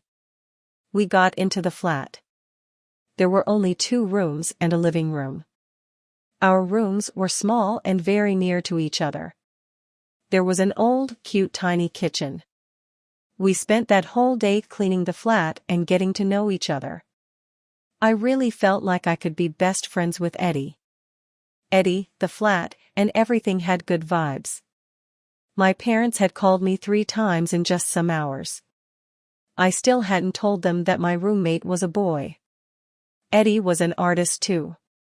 I had the chance to see some of his works, and they were mind-blowing. We noticed that we had some classes together, and we were glad. It's hard to start school without a friend. I slept so well the first night, like I was in my own house. But I had to wake up. A big day was ahead of me. The first day of school. I was in my PJ, scrolling through my phone, going to the bathroom. I forgot I was sharing the flat with someone. I ran into Eddie. He was going to the bathroom too. I got ready and arrived on the first day. The school was so beautiful and big. There were a lot of talented students there, and I could tell there was going to be competition. I can't say much about the first day because we didn't do much. After school, I had to go to my job at the coffee shop. I noticed that the coffee shop didn't have much work for me. Good for me. But the boss was so respectful. It was such a long day. I got tired and just wanted to sleep. I saw that Eddie was cooking in the kitchen when I got in. He goes, "I hope you like spaghetti." I was so surprised that he had cooked for me too. Plus, I love spaghetti. We talked about how our day went. I couldn't help but think how Eddie is the sweetest person that I've ever come across. I thought that it would be weird living with a guy, but I loved it. Eddie was making it so easy. Weeks went by, and everything was just fine. I visited my parents every weekend, but every time I would come back to Jylland, I would actually miss Eddie so much. We were getting so close with each other.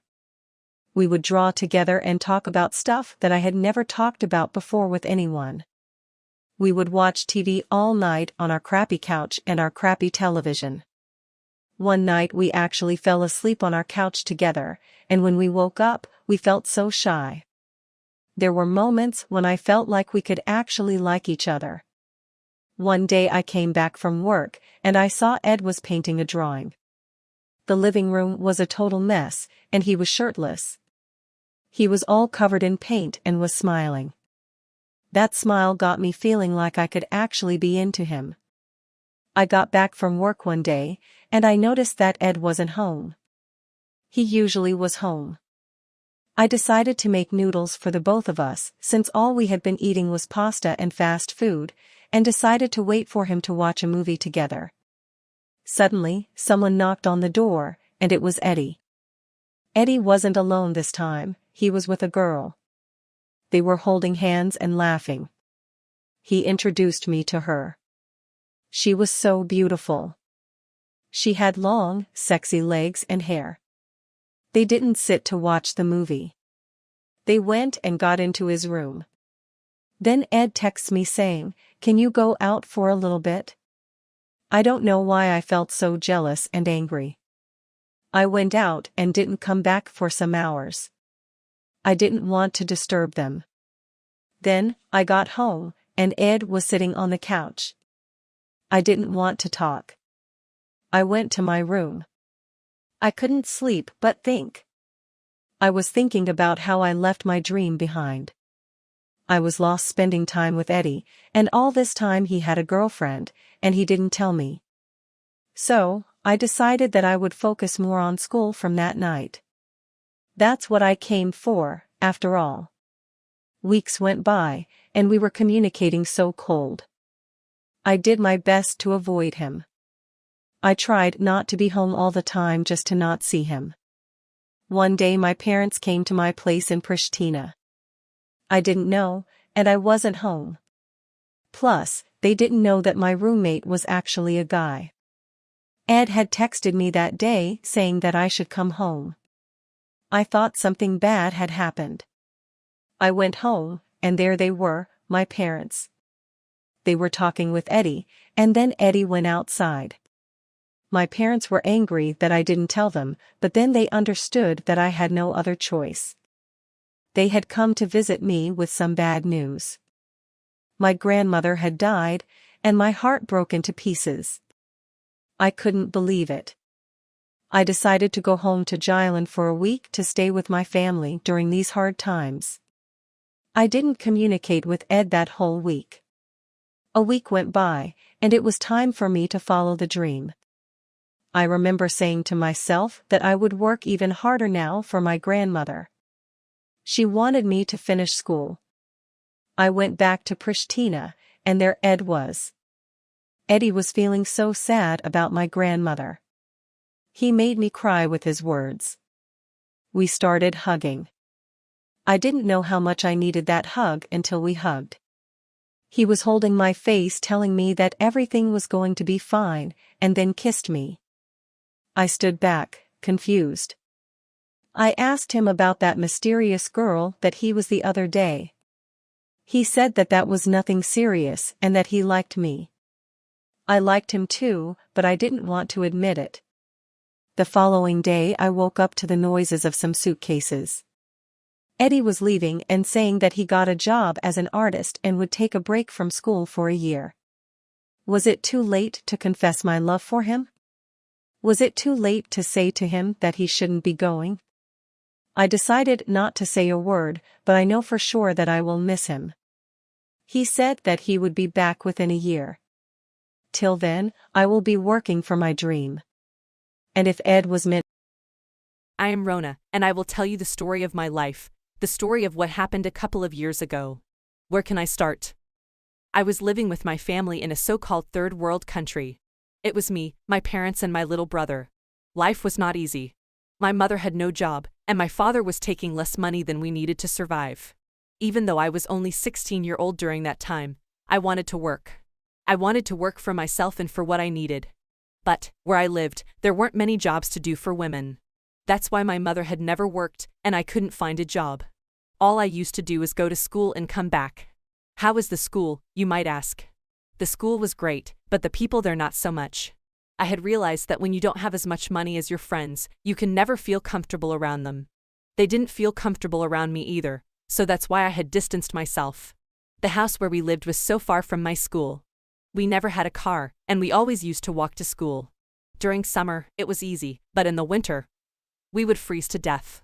During winter, there were hungry dogs that always followed us to school. It was dangerous. Sometimes we would take some food with ourselves so that they wouldn't bite us. But, thank God I had my little brother. Even though I was the big sibling, I felt safe with him. We used to walk to school together. We would discuss our friends, how much money they had, and how lucky they were. My brother and I were the only ones walking, and it was so embarrassing. All of my friends' family had cars. Our friends had new phones. They used to wear all the clothes that were trending during that time. One of the reasons nobody wanted to date me was that my clothes were not trendy. And nobody wanted to date a poor girl. There were times when my brother and I would get back from school, and I couldn't help but complain. The school had gotten me so tired mentally and physically. It was just too much. But, still, I tried to hide it because I knew that it was a hard time for my parents too. They were trying their best. My father was working non-stop, and still, the money was never enough.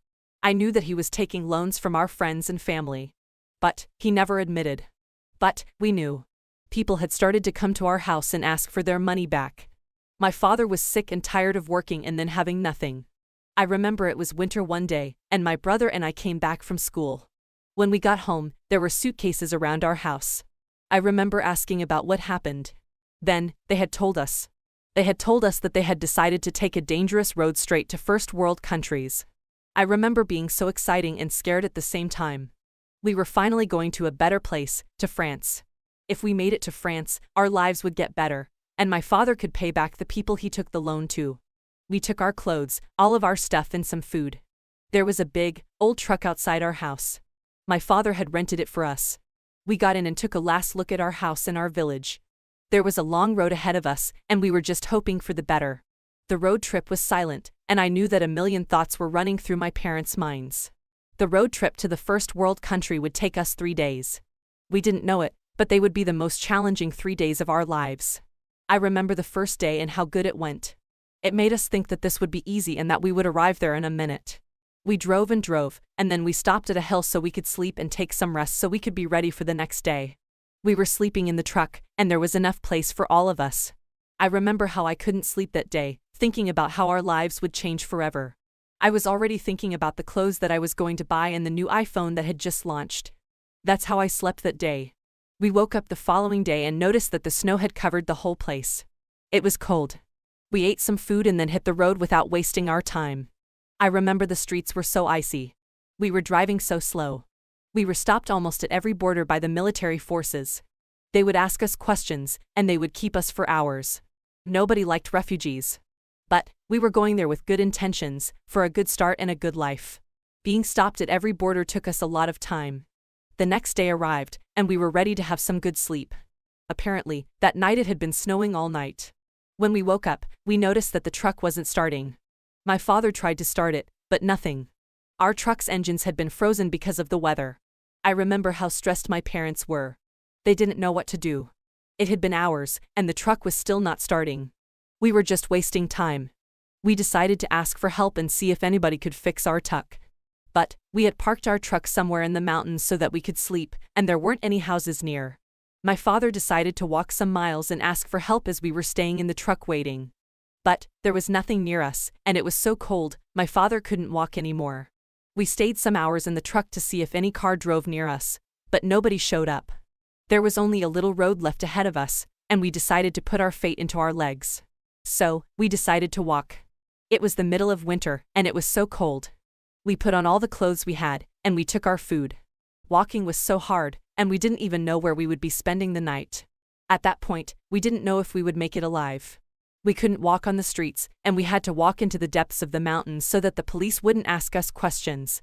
The most challenging part of this story was when we had to cross a river to get away from the police. I will never forget the feeling. The feeling of my clothes getting wet by the river's cold water. My body was shaking, and I couldn't feel my legs. But crossing the river was the only way we could get away from the police and arrive at our destination. France. Our clothes were soaking wet, but we didn't care at that point. We were almost there. Our last most challenging part was spending the night outside. Our clothes were still a little bit wet. We had found an abandoned cabin and slept there on the balcony. The door was locked, but we didn't care. At least we weren't sleeping on snow. I remember getting up every hour in the middle of the night because I was scared if there would be any wild animals near us. I remember seeing my father guarding us. He hadn't slept at all.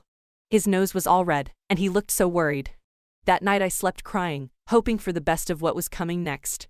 That night's sleep wasn't the best sleep, but we knew that we would be in France the next day. So, that's what happened. The next day had come, and there wasn't much food left for everyone. There were only 2 sandwiches left, so we shared them and hit the road. Finally, we arrived in France.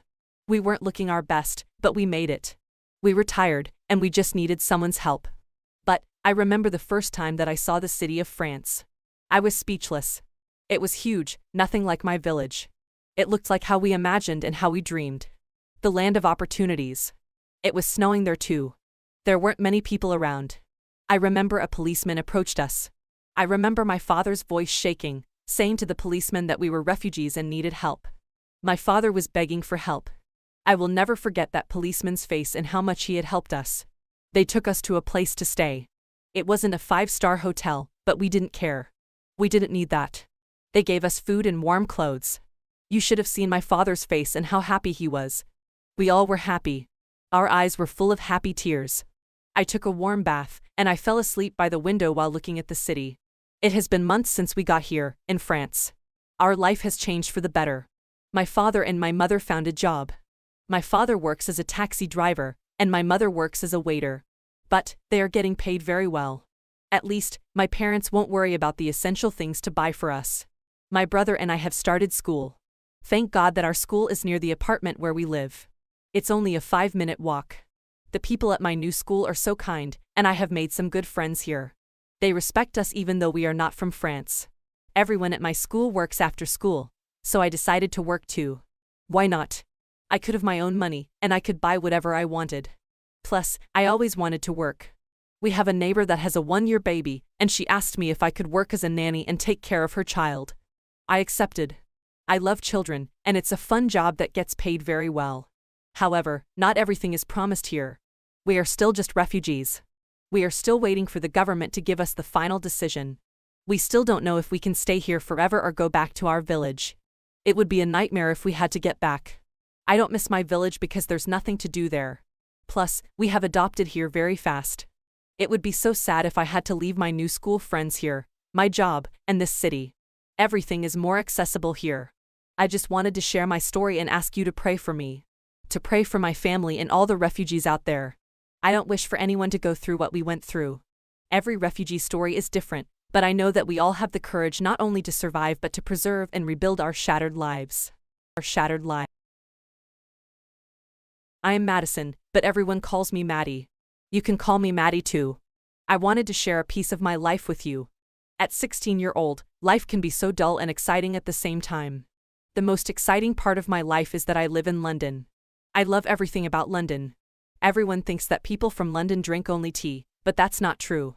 I love coffee. I have always loved coffee. My mom thinks that coffee might be the reason why I can't fall asleep at night. But I can't help it. The coffee wakes my soul up. There is so much to see and do in London. You can never get bored of it.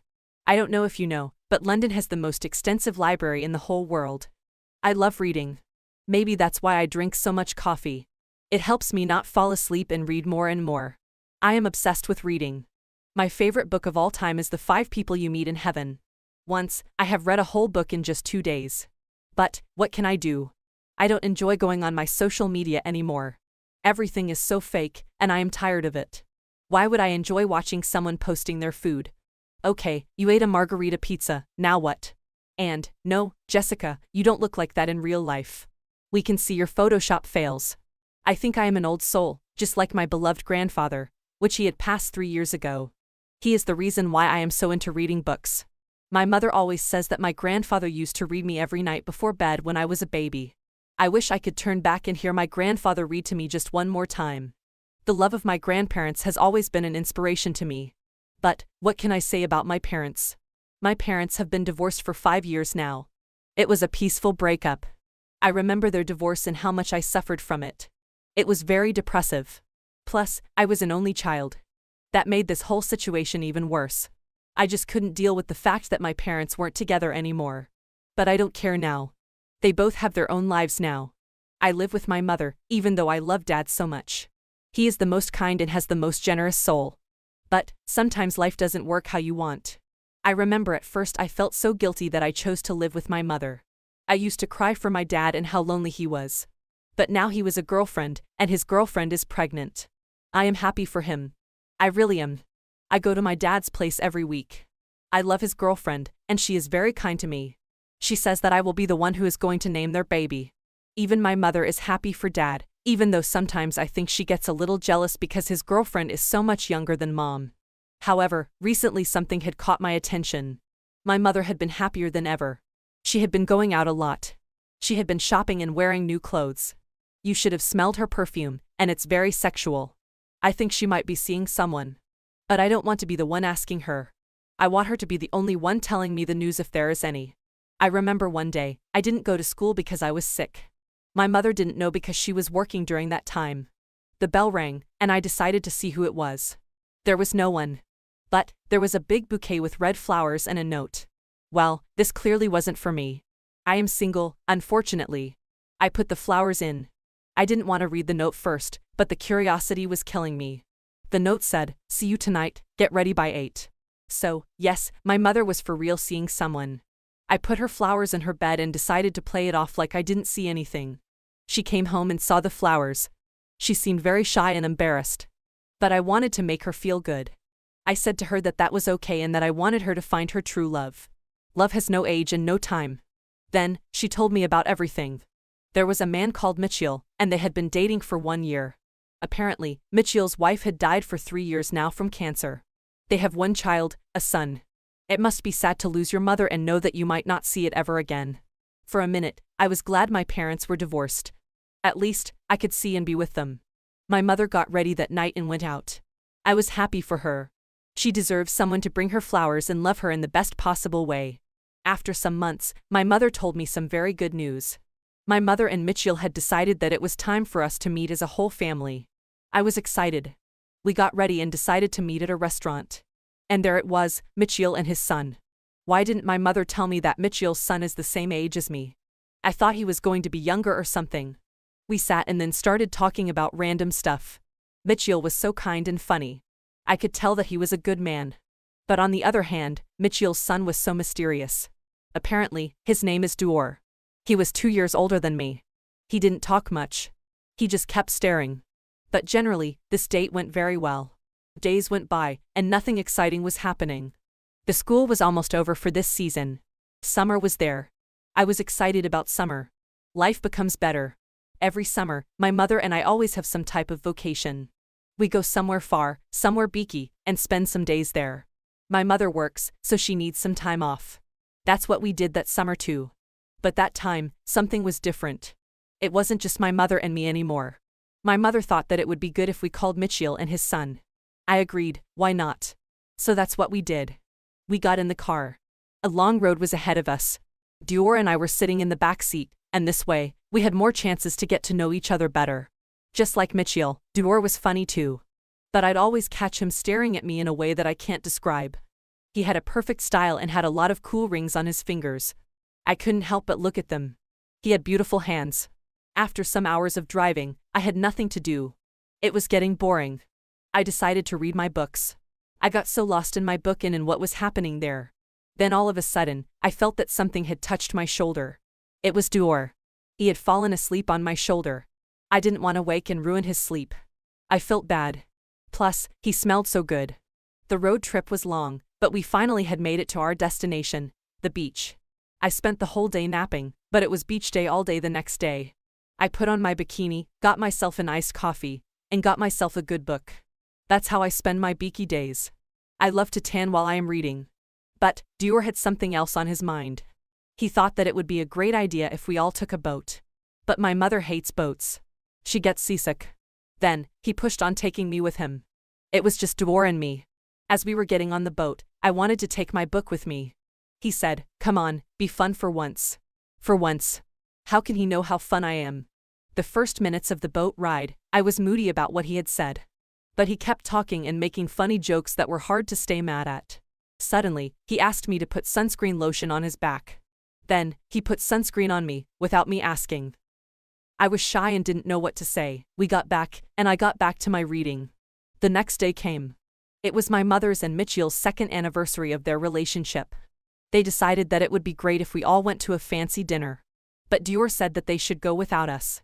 Maybe he was right. They needed some alone time. That's what they did. I decided to stay in for the night. Suddenly, I get a text from Dior, saying that I should meet him in his hotel room. It was across my room. I decided to go since I had nothing to do. He said that we should go to a club near our hotel. We got dressed and decided to go. Even though we were not 21-year-old, they let us in. The vibes were so good, and we danced a lot. We had some drinks. A lot, I must say. We were dancing, and he would grab me by my waist. I was saying to myself, is it the alcohol, or do I really like this guy? Everything happened so fast. We kissed. I didn't mean to kiss him. He was the first to take me to move. I could have stopped him, but I didn't. What was happening with me? We both look at each other surprisingly. We didn't say a word about what happened. We got to our hotel and went into our separate rooms. The next day had come, and we pretended as nothing had happened.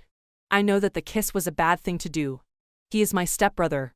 But, last night I couldn't sleep without thinking of it. He is exactly my type. I'd date him if he weren't my stepbrother. Plus, he was older than me. I liked that fact. I decided to play it off like I don't remember what had happened yesterday. I was going by the beach, and there he was. He was waiting for me. We met and acted like we didn't kiss. We decided to take another boat ride together, hoping that we would discuss what happened yesterday. As long as we left the shore and that nothing could be seen, he came at me. And he kissed me. I still didn't hesitate and didn't say no. I felt guilty, and I didn't want this to happen. I felt like we were betraying our parents. I told him those exact words. He agreed, but he said that he was starting to have a feeling for me. I was starting to feel in a certain way too, but I didn't say anything. There was no need for us to say anything because this thing shouldn't have happened at all. We decided that the moment we were going to be on the shore from the boat ride, we would forget that we ever kissed. And that's what we did. We decided that this would be our little secret. The road trip home wasn't awkward at all. I felt happy that we still could talk and joke around, even after what had happened. For a second, I thought that I could be in love with my stepbrother. But that would be so selfish of me. We kissed because we felt vulnerable during that time. There was nothing else there. Maybe it could be. Who knows? But it is not our time to love. Our parents deserve love more than we do. We are still young, and we know that other souls out there are waiting to fall in love with us. I am just happy to share this here since no one knows about this. Hi, I'm Mira. My boyfriend, Lopez, and I are the perfect match for each other. We have our ups and downs, but beyond that, we are good for each other. We love mysteries and games, and that was why we decided to stay at the Albertsons, Lopez's parents' beach house in Miami, before it is placed for sale. What we didn't realize was that we have to grow up. At the beach house, we had so much fun as usual. It was going as we had planned until we found this old safe, All we could see were pictures and nothing else. But these pictures isn't what we were expecting in the old crooked safe. We wanted more. But all we could lay our hands on were these old pictures. Do they worth the effort? You're about to find out. I, Bruno, my baby brother, and my papa live in the countryside. My mum died during Bruno's labor. It has then been my duty to take care of him. I was his mother figure. My father hadn't considered remarrying since then. I think he had considered it, but he might be scared of how I would react. But deeply, I don't care. My father works with a security agency at a multinational company not far away from home. Due to the nature of his job, he stays at work at night. So, when I was young, I spent most of the time with the Albertsons, our neighbors. Initially, Lopez and I were not on talking terms.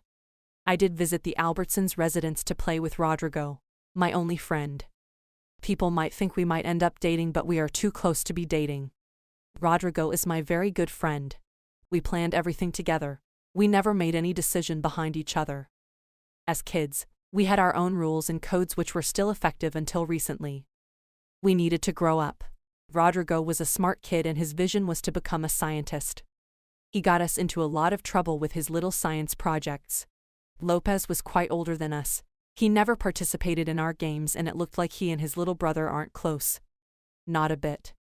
They did fight over every little thing. Lopez was 2 years our senior, and he only talked with people of his caliber. I looked older than his age and he is a lot mature, but he easily gets himself into conflict. I didn't like him at all and Rodrigo did tell me a lot about him. I knew I sickened him and he disgusted me too. Lopez wasn't as smart as his little brother, which made him get some harsh responses from his parents. But he is good at playing football. The coach once told the school that he had a great future ahead of him if he keep up the pace. We always anticipate a holiday. The Albertsons and I spend the holiday at their beach house in Miami. My father would take Bruno to Aunt Nina's to spend the break. At the beach house, we had more space for our little experiment and it was convenient to blow things up. Lopez did go to the beach to party. He was never at home. Mr. and Mrs. Albertson tried varieties of things. They tried yoga and some weird religious practices. Lopez and I wondered how they enjoyed those things. The only thing they did that we are fans of is the different types of cocktails they made. As kids, we would take some sips whenever the duo wasn't looking. Mrs. Albertson was a very good cook. She loves to bake as well. She made her recipes. I did assist her in the kitchen. During those times, we did have a heart-to-heart discussion. The beach house was our haven. Lopez and I started tying knots when Rodrigo and I were in grade 10 and Lopez was in his finals. I was at their place that afternoon to see Rodrigo. I went to Rodrigo's room but he wasn't there. I looked around the house but could not find Rodrigo. I then decided to go check for him in the backyard. As I opened the door to the backyard I was Lopez swimming in the swimming pool. He was flabbergasted to see me. I didn't notice a thing until I saw him covering his rear with his 2 hands. He asked me to turn around, and I obeyed immediately. "What are you looking for?" he asked with a shaky voice. "I am here looking for Rodrigo. I didn't know you would be here," I responded. "As you can see, Rodrigo isn't home," he rejoined. I was about to leave the backyard when he called on me. "Please help me with my underpants that is on the line," he requested of me. I got the underpants, trying my possible best to look back. I threw the underpants but my aim was poor. It fell in the water. Lopez had to swim to get it. The underpants were wet but he didn't have any other choice but to wear them like that. I was still standing with my back turned towards the Lopez and my right hands on my face. He came out of the pool and tapped me. I was startled and looked at him. He is a tall and well-built young man. "Thank you," he said, pointing to the wet underpants. "I am sorry," I responded. He left me behind and found his way to the main building. That wasn't surprising. He does that a lot. Since Lopez wasn't home, I left the Albertsons' residence. I texted Rodrigo who didn't reply to my message. I should be worried because that would be the first time he would ever go out without telling me first, but the scene with Lopez was on my mind. I couldn't get it off my mind. Rodrigo called me later and apologized. I wasn't interested in his plea. That night, I couldn't sleep. I kept thinking about Lopez. I couldn't believe that I was smiling. Am I in love with Lopez? No, this can't be happening. Even if I showed my advances, Lopez would not even look at my side. And if he does, Rodrigo might not talk to me again for having intimate affairs with his brother. And I can't afford to lose Rodrigo. I had spent my whole life with Rodrigo. Getting separated from him would hurt both of us. I don't want to be the cause of our parting. I tried to get Lopez off my mind by spending the night talking about life with Papa. I slept off after a few hours discussing life in Mexico. From that moment henceforth, I tried showing my intentions to Lopez. He wasn't even looking at my side. Rodrigo may have noticed because he had been acting kind of funny, but he didn't say anything. After several trials, he took up the courage to ask him out physically. He just looked at me and walked away, leaving me standing. It was as if I was not there. From that day on, he would just smile whenever he set his eyes on me. Was he impressed, or he was making fun of me? Lopez and his classmates were preparing for their prom, and my class was also trying to create an event for the end of the year. I and Rodrigo were also busy trying to pull stuff. All our effort were futile since all Rodrigo could pull was not social enough. Eventually, my class settled for a kissing booth. Lopez was nowhere to be found. I think he wanted to look best for his prom. The day of the prom had come. I persuaded Rodrigo to attend so that I could see the graduating boy. Rodrigo was reluctant at first but obeyed our rule number 5. Do not let down your bestie's request. At the hall, Lopez's classmate came in twos, male and female except for Lopez. He was the only single guy at the party. I felt sorry for him, but my hands are tied. For the first time in a long time, he recognized us. He kept waving his hands at us at every opportunity. He took some photos with us. That night, Lopez and Rodrigo had their first brother thing. They had several shots, joked, and played some manly games. Eventually, the two of them got drunk. I had to help the two brothers home. It wasn't easy. I got a taxi and got them home safe. At their place, I assisted Rodrigo to his room first. The boy slept off immediately. I came down to help Lopez to his room. Lopez was so drunk that he was just speaking gibberish. He laughed more often. We eventually made it to his bed. I dropped him. As I was about to take my leave, he held my hand and murmured some words which I didn't understand. I successfully left his room. I called Papa, telling him I won't be coming home that night. He was fine with it. I made myself comfortable on the sofa. I didn't know when I slept off. The next morning, Lopez was the one to wake me up. "Thank you for yesterday," he said as he grinned. Before I could say you're welcome, he left for the swimming pool in their backyard. Rodrigo followed him. He was still hanging over the previous night's drunkenness. He sat beside me on the sofa, crossed his hand around my neck. "I love you," he said. "You will forever be my best friend." Oh, what a relief. I can't imagine dating Rodrigo. After skipping through various TV channels, he eventually decided to join his brother at the swimming pool. Mrs. Albertson came downstairs, greeted me, and headed straight to the kitchen. I followed her immediately. We chatted a little as we cooked for the boys. Most of the discussion that day was about boys. I didn't feel comfortable, but I enjoyed it. Mrs. Albertson had been the closest thing I had to a mother since my mum died from Bruno's labor. She is always there for me. After the cooking, I summoned the courage to join the boys at the poolside. To my surprise, the two boys were having fun. Wow, that was amazing. I stood at the poolside, trying to join in the ongoing moment, unknowing to me. Rodrigo pulled me into the pool. My dress got wet, but I love it too. It was a day I would never forget. After the whole fun, Mrs. Albertson served us our meal. Everyone ate and Lopez joined in our stupid games. He was not good at following rules.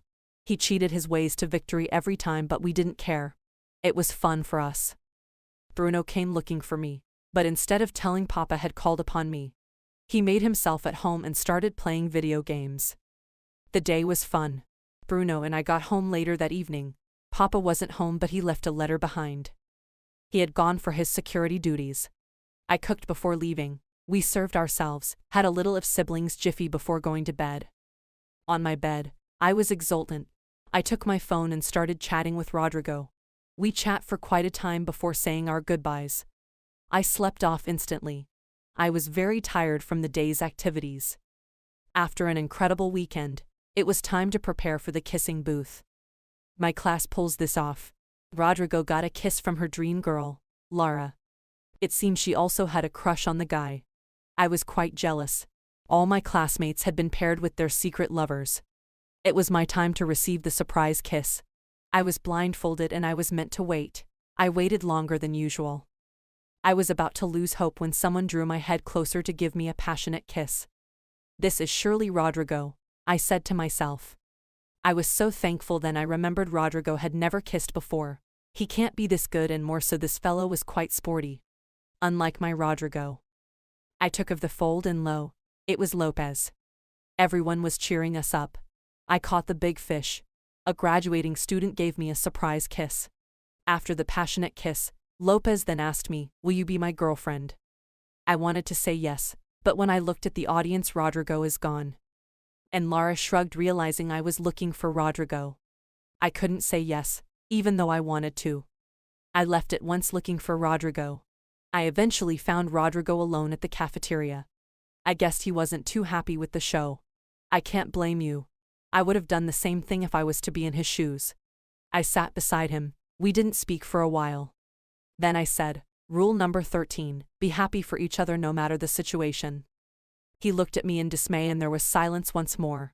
Finally, he spoke. "This isn't right," he said. "You can't be in an affair with my brother. It is going to affect our friendship. It is going to be weird seeing for kiss my brother while we sit side by side. I thought he was your big brother too." He kept talking. I thought he wasn't going to stop and I would just stay muted and listen to him all night. Then I heard, "Don't you have anything to say?" Oh, finally, it is my time to say something, but there is nothing for me to say. I summoned some courage and told him that I guess Lopez likes me. "Do you like him?" he revolted. I think I responded slimily. "Since when has this been going on?" he asked once more. "Tonight," I answered. He looked at my face and said, "I am happy for you, but you should have told me earlier. Let's go celebrate." Lippy. I almost jumped off my feet. But I kept cool. On our way back to where the event was taking place, we met Lara, who was looking around for her newly found boyfriend. Lara was the shy one and she barely talked. But I guessed, the two are united by science. Those are the best two in the class. Funny enough, they don't compete. Rodrigo introduced Lara to me as if we had never met before. "Lara, this is Mira, my best friend, and Mira, this is Lara, my girlfriend." Lara looked at him in awe while I laughed. I couldn't believe what I just heard. Lara rested on him and he crossed his hand around her neck. While that was going on, Lopez showed. He smiled at his little brother, who could not pretend he is disappointed. Then he came for me. He took me by the hand and said, "Hi guys, who cares for some drink?"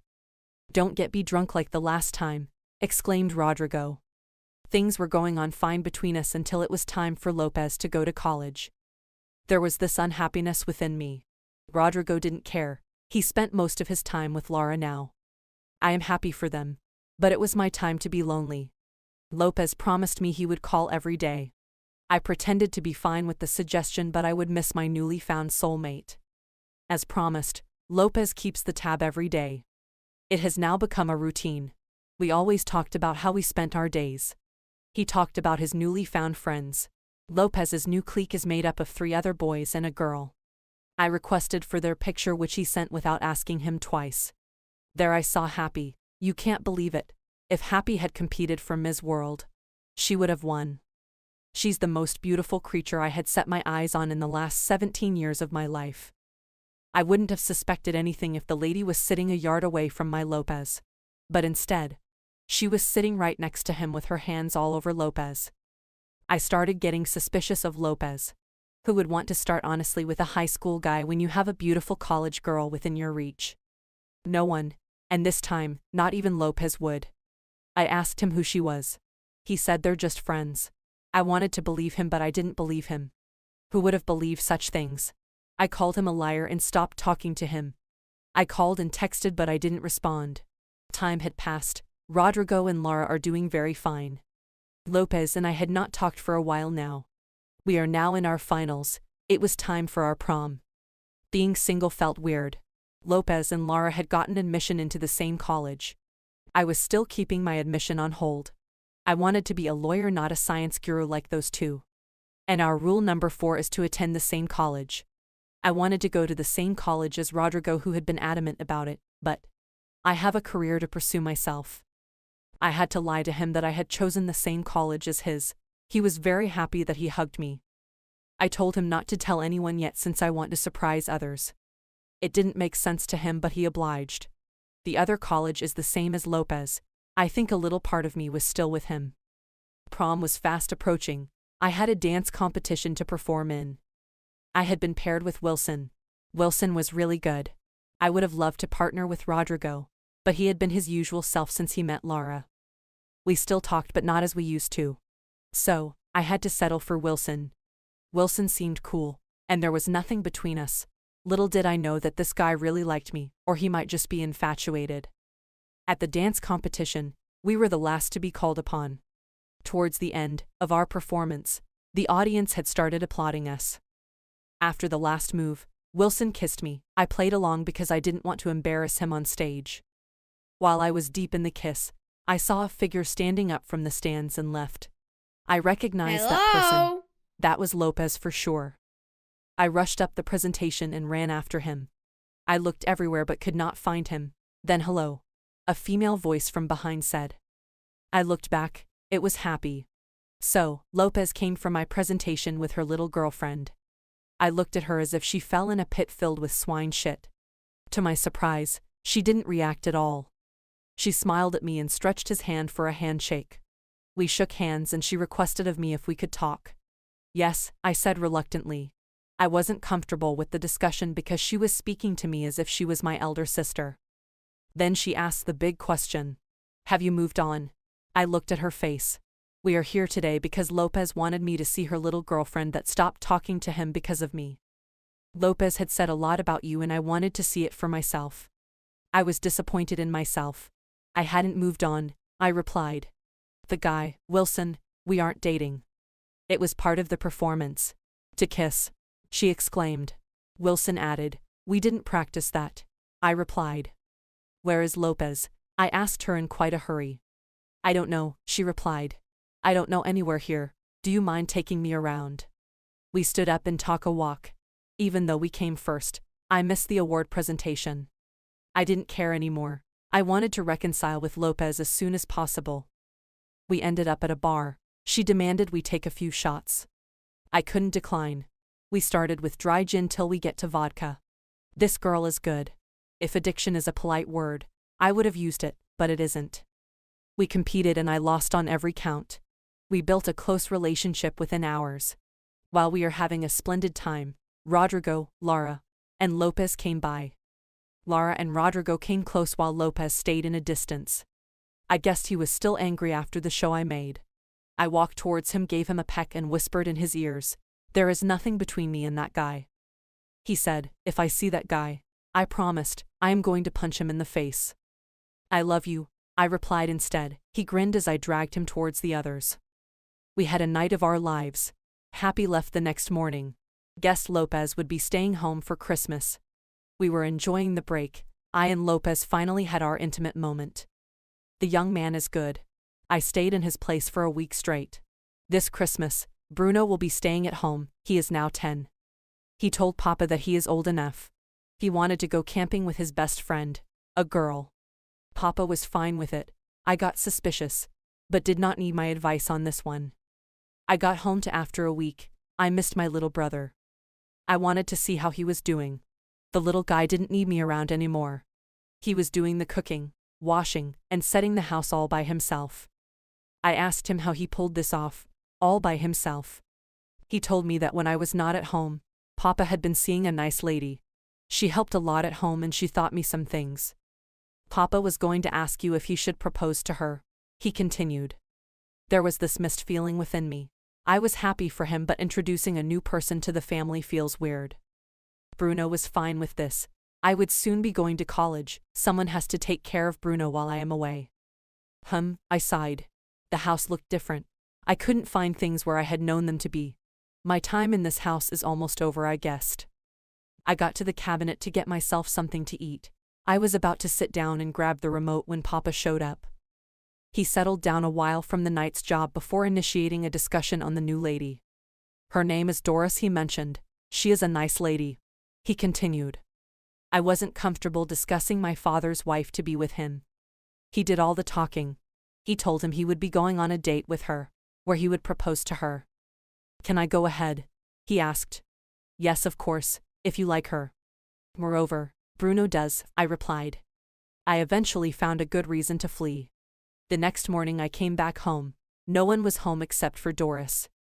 I was shocked, so she had started sleeping over. She introduced herself and we exchanged regards. She was quite nice as aforementioned by Bruno. Although there was this weird silence in the house, we tried to converse a little. While we were both enjoying the TV program, Papa showed up in a new coat. He said he and Doris are going on a date. As he was about to leave, he asked me to wish them luck. Good luck and have fun, I responded. Doris waved and grinned at me as the duo left for their date. I was about to rest when I received Rodrigo's message. It reads, "We are off to the beach house. Are you in?" This was the perfect excuse I needed to provide privacy from my dad and his new butterfly. I quickly got some stuff packed in a small box, dropped a note for Bruno to say goodbye, and left the house. The Albertsons wanted to put the beach house on sale since they would be retiring soon and all their kids will be going to college. No one would be visiting the beach house anymore. Lopez suggested we had a meeting with them. At the meeting, the two made known their plans. Rodrigo and Lopez were able to convince them. They said their parents should permit us to stay for a while. During the stay at the place, we would take care of the place and make it perfect for sale to attract wealthy buyers. Mr. and Mrs. Albertson agreed to it.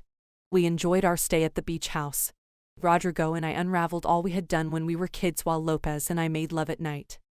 Laura also came to visit. We all joined the big party at the beach. Wilson also came around. This is weird. Lopez suspected I was the one who invited him. I told him I was not the one. Things got on the tension between Lopez and Wilson. I had to beg Wilson to leave, even though it was against his will. He left. Again there was peace. After a while, we were tired of fun as we prepared for college and make the house ready for sale. Laura had left for his parents' place. Papa does call sometimes. He is doing fine with Doris and Bruno was enjoying himself.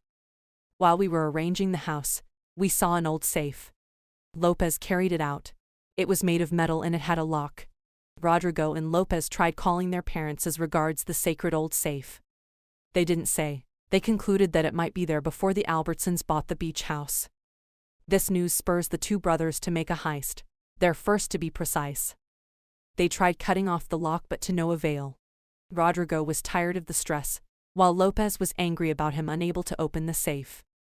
They later found out that what was in will remain in, if they tried any more stupid things.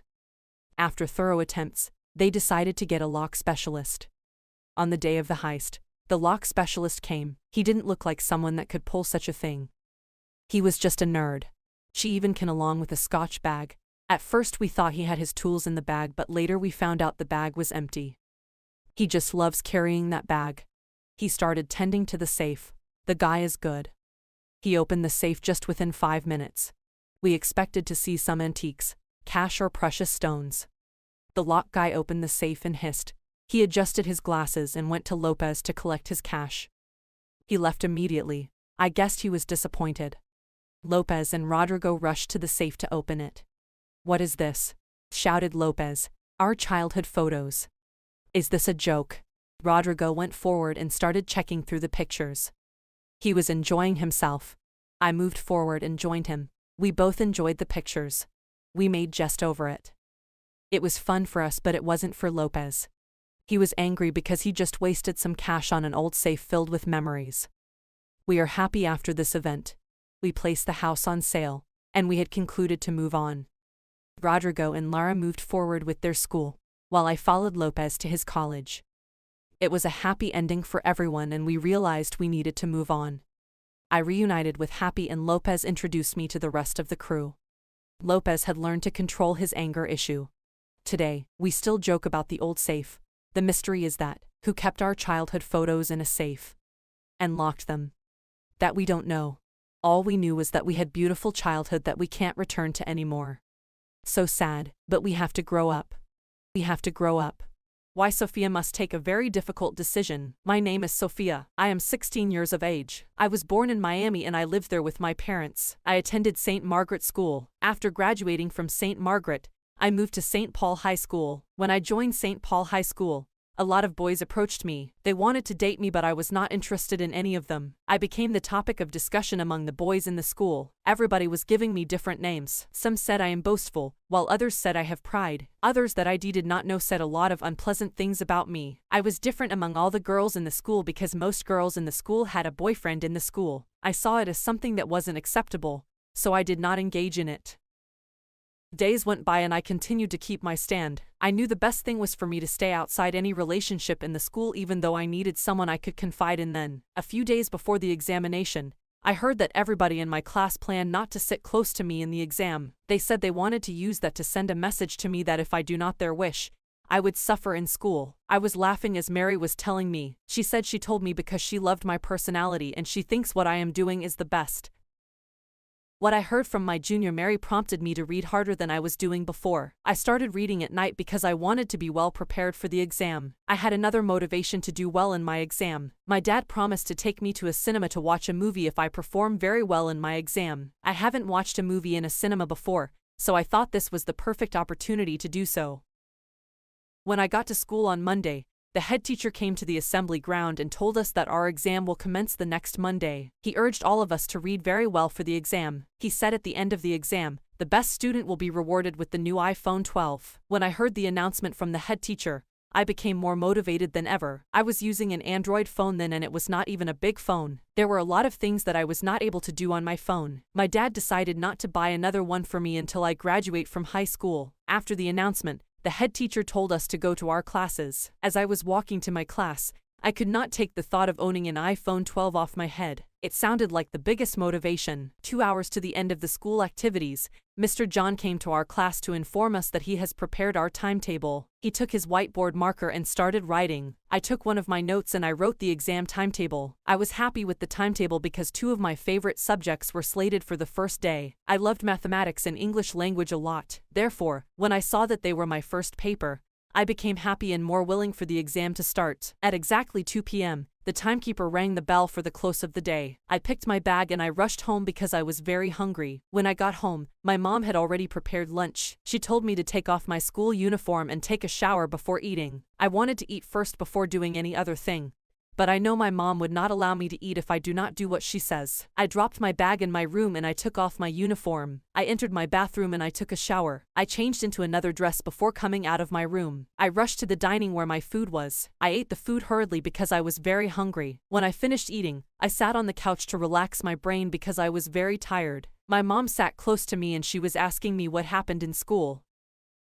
I told my mom what the head teacher said on the assembly. I asked her if she would allow me to use the iPhone if I win the award for being the overall best student in the school. My mom said I have come of age, so she cannot stop me from using an iPhone if I am awarded as the overall best student in my school. I was very happy, but I needed to confirm with my dad too. I sat patiently on the couch waiting for my dad to return from his office. When my dad returned from his office, I waited for him to take a shower and his lunch. I know it was his tradition to always watch CNN News before going to bed, so I waited on the couch. A few minutes later, my dad came to the sitting room and sat close to me. As soon as he sat, I told him what our head teacher said in school. My dad said it's a welcome development. He said he likes what the school is doing to motivate its students. I told him that the question I have for him is that I want to know if he would allow me to use the iPhone 12 if I am awarded as the best student. My dad said he has no other option than to allow me to use it because if I win, it will be a product of my hard work. I smiled, I appreciated him, and I went straight to my room.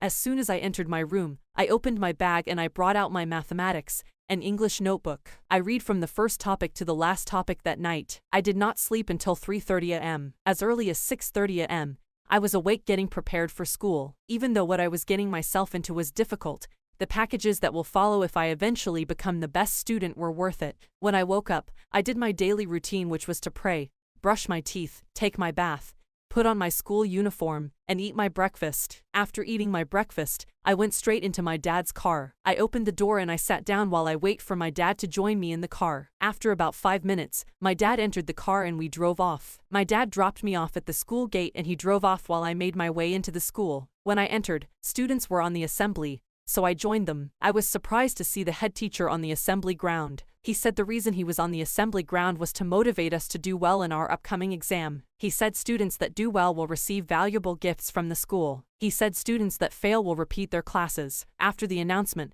the head teacher told us to go to our classes. For more than 2 hours, no teacher came to the class because it was revision week. Most of the teachers have completed their revision, therefore they do not need to come to class. 45 minutes before the break, Miss Williams came to our class. She was the only teacher that hasn't held a revision class with us. When she entered our class, she told all of us to bring out our notebooks. We started revising from the first topic and we ended our revision with the last topic. She urged us to read very well for her exam because it would not come easy. She said the questions she gave us are standard and technical questions that require a lot of reasoning. She left our class when the bell for the break was rung. As soon as I heard the bell, I went straight to the school canteen because I was very hungry. I ate to my satisfaction before returning to class. 2 hours after returning to class, the bell for closing time was rung. I picked my bag and I headed home. When I got home, I did my usual traditions, which were to bathe, eat, rest on the couch and wait for the next day. I did all these till Friday. When I got to home on Friday, I locked myself in my room. I read as if my life depended on the exam. I didn't come out of my room until Sunday when we were going to church. When we got to church, I was just praying for the church service to end so that I can return home.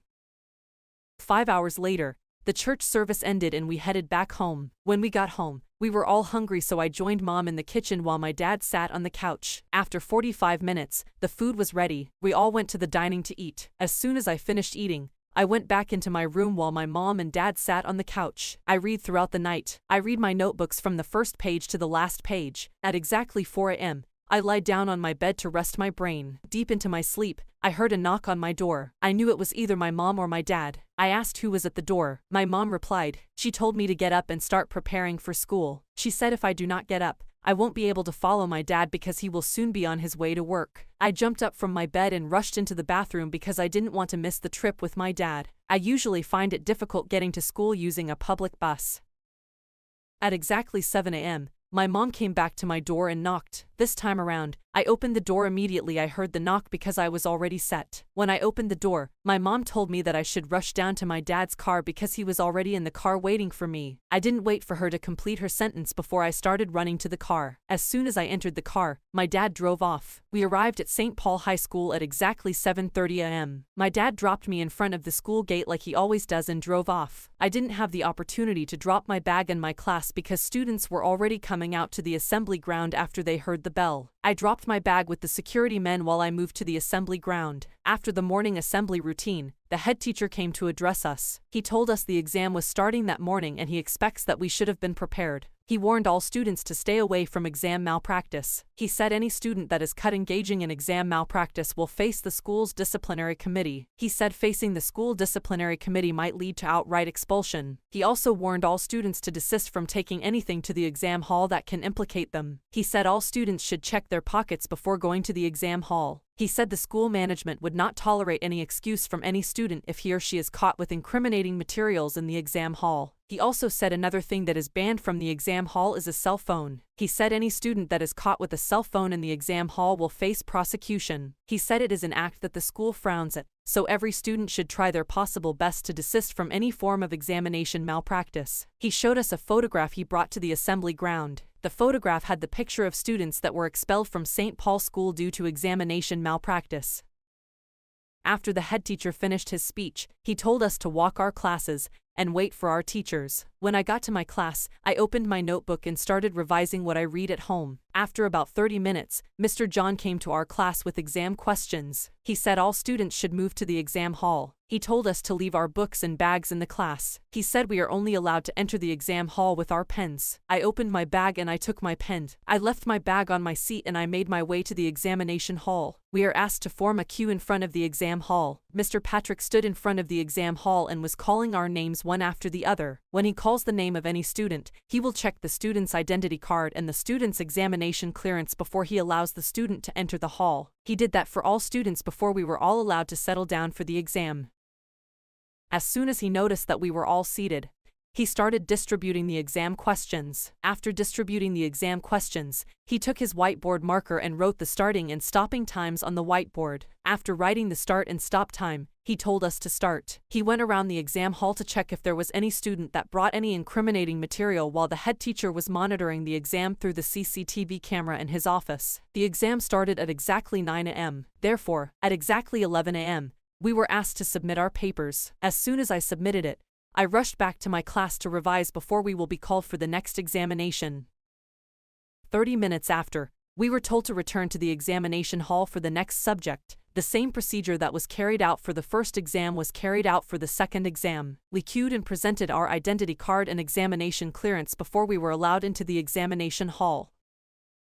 The second examination began at exactly 11:30 a.m. The examiner gave us 2 hours. When I collected the question pair, I smiled because everything I have been reading throughout the previous week came out in the exam, just as Mr. Patrick did in the first paper. He took his whiteboard marker and wrote the start and stop time as soon as he gave us the examination paper. He told us that everyone will submit at exactly 1:30 a.m. irrespective of whether the person has finished solving the questions or not. He said those that are through before the slated time are allowed to submit. I started solving the questions from the first to the fifth. The exam had 7 questions, but the instruction of the examiner was that we should answer 5 questions. By 12:45 p.m., I was through with all my questions. I took my time to go through the answers one after the other to avoid any mistakes that might arise when the examiner is marking my script. The thought of iPhone 12 and a visit to the cinema would not want me to fail. I checked all questions and my answers and I saw that they were perfect. At exactly 1:15 p.m., I stood up from my seat and submitted my examination paper. As soon as I gave Mr. Patrick my answer booklet,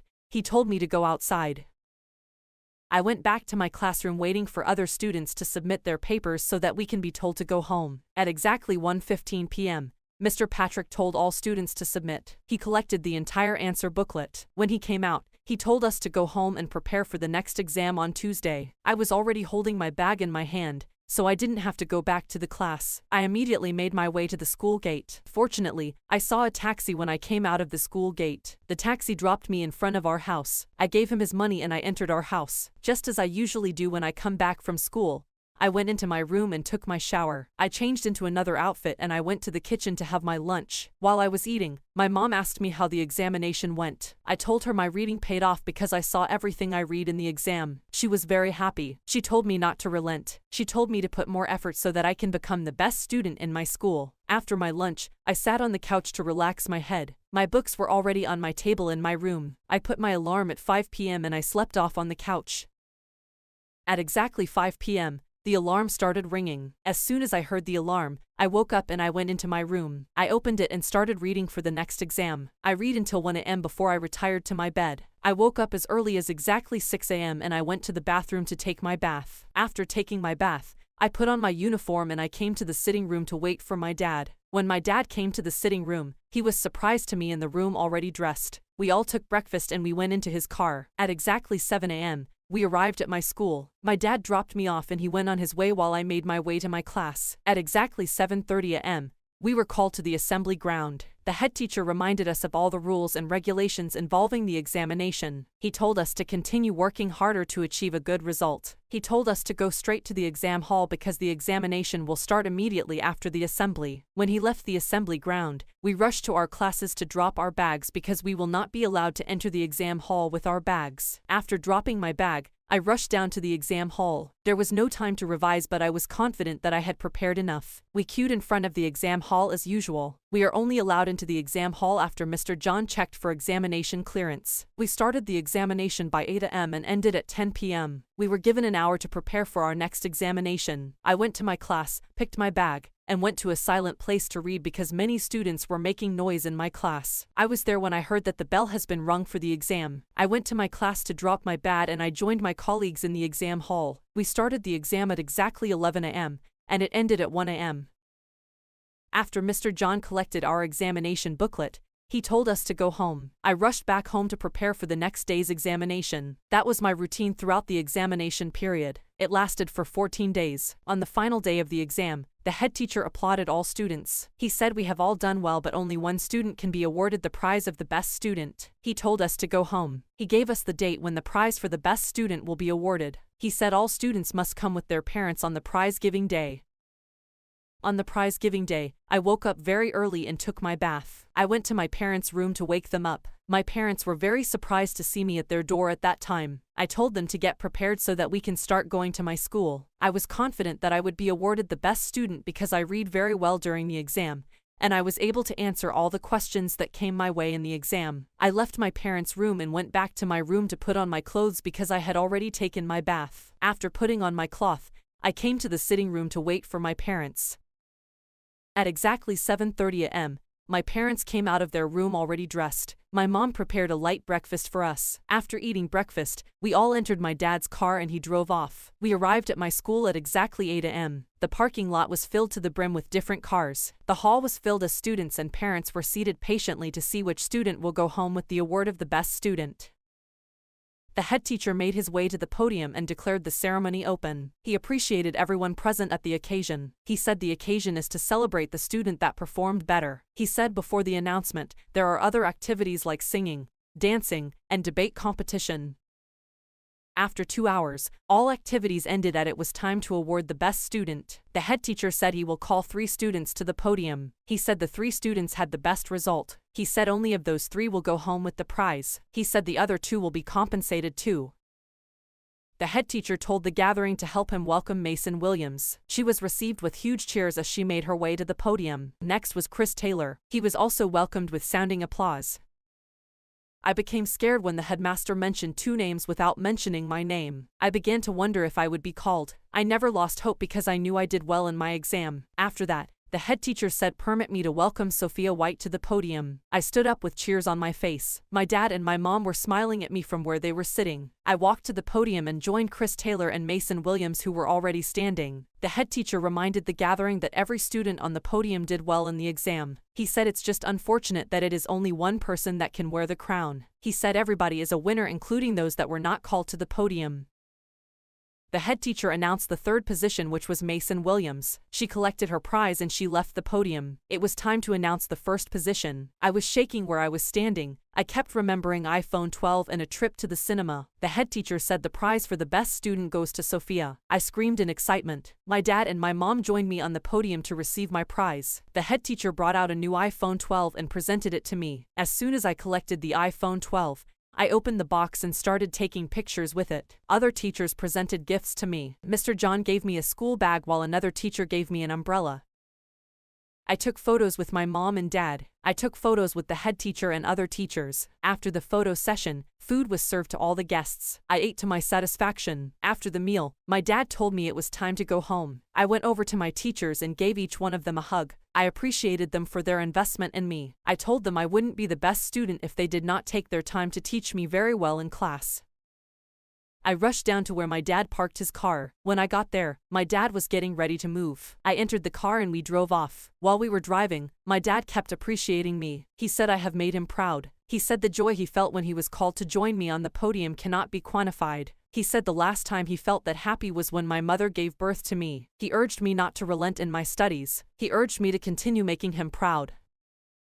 At exactly 4 p.m., we arrived home. We were all tired, so we all went into our rooms. I was the first person to wake up the next morning. I sat on the couch waiting for my dad to come out of his room. After about an hour, my dad came out of his room. I greeted him and he responded. He told me to join him in the dining so that we can have breakfast. While we were having breakfast, I reminded my dad of his promise. I said I want to go to the cinema as soon as possible. My dad agreed to take me to the cinema the next day.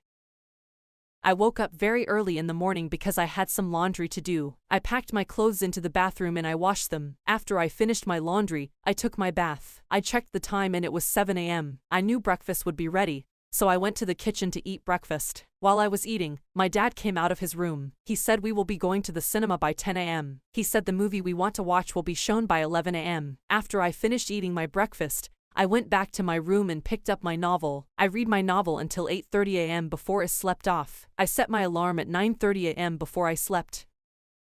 As soon as the alarm rang at 9:30 a.m., I got up from my bed and dressed up. I hurriedly dressed up and I came out to the sitting room. A few minutes later, my dad came out of his room already dressed and we moved to the car. We left the house at 10 a.m. and we arrived at the cinema at 11:30 a.m. When we got to the cinema, we went to get our tickets. While my father was buying the tickets, he saw his old friend. My dad and his friend hugged each other. When we entered the cinema, my dad sat at the front with his friend while I went to the back seat. A few minutes later, A young man in his mid-20s came to where I was sitting and sat close to me. He asked for my name and I told him my name is Sophia. He told me his name is Michael. He asked about my family background, educational background, and many other things. He looked cute, so I was happy to answer his questions. Some hours into the discussion, it became more intimate. He asked me if I have a boyfriend and I told him I do not. He looked amazed when I said so. He said he does not have a girlfriend too. He said he has been looking at me from where he was sitting. He said he was happy that I did not sit close to my dad because there was no way he would have approached me. He ended his conversation by saying he loves me. He said he wants me to become his girlfriend. I loved him too, but I did not want to say it immediately so that he wouldn't think I am cheap. I gave him my cell phone number. I told him to call me so that we can talk better. After I gave him my phone number,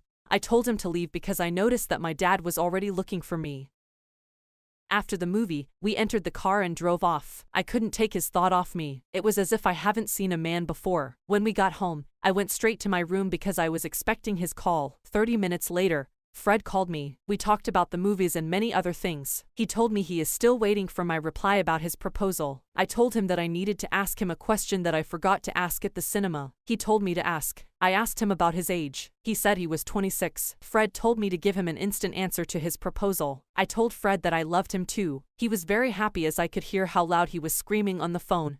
We talked about many things before I dropped the call. Since I dropped the call, I have been thinking, I love Fred so much, but I am afraid to continue the relationship because of his age. Fred is 10 years older than me. I think the age difference is much. Hey, guys, please let me know if this is right or your thoughts on this.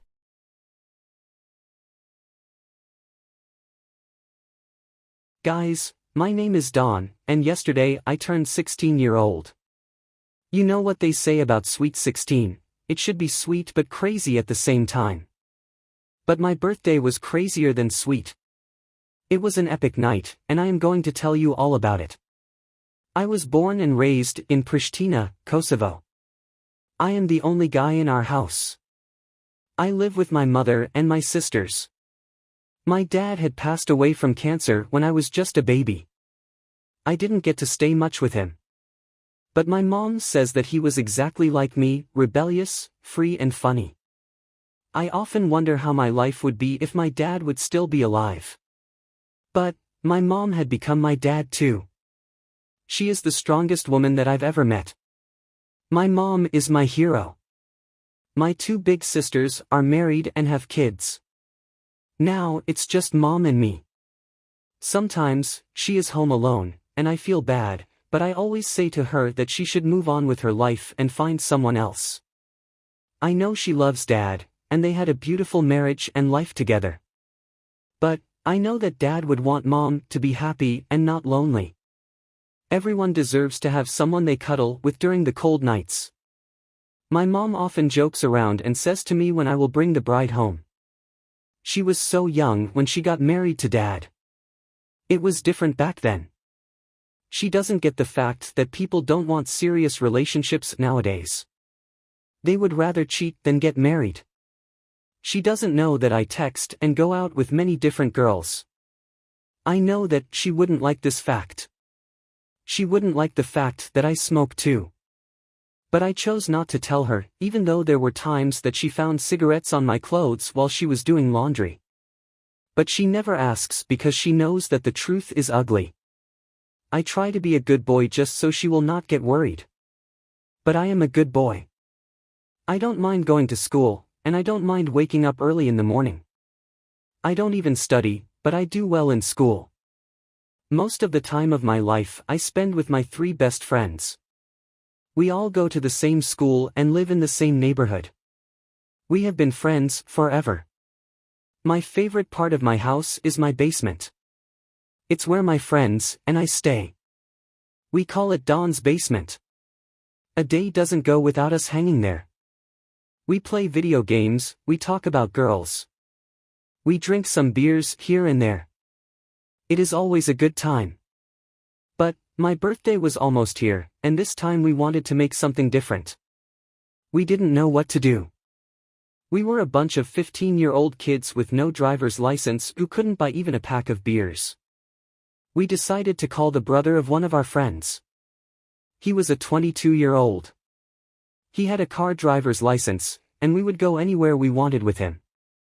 He agreed to drive us around, only if we paid his gas. We agreed. Why not? He said that a new club had just opened and that we needed to go there. He said that he could make us some fake IDs. We didn't care much about details. We just wanted to get drunk and have some fun. My mother was working that day, and I told her that we would be in our basement. So, the night had begun. We got ready and went to the club. The fake IDs worked perfect, and the security wasn't even suspicious about anything. The club was perfect, and there were a lot of people. I know that I started drinking and drinking. It was a good vibe.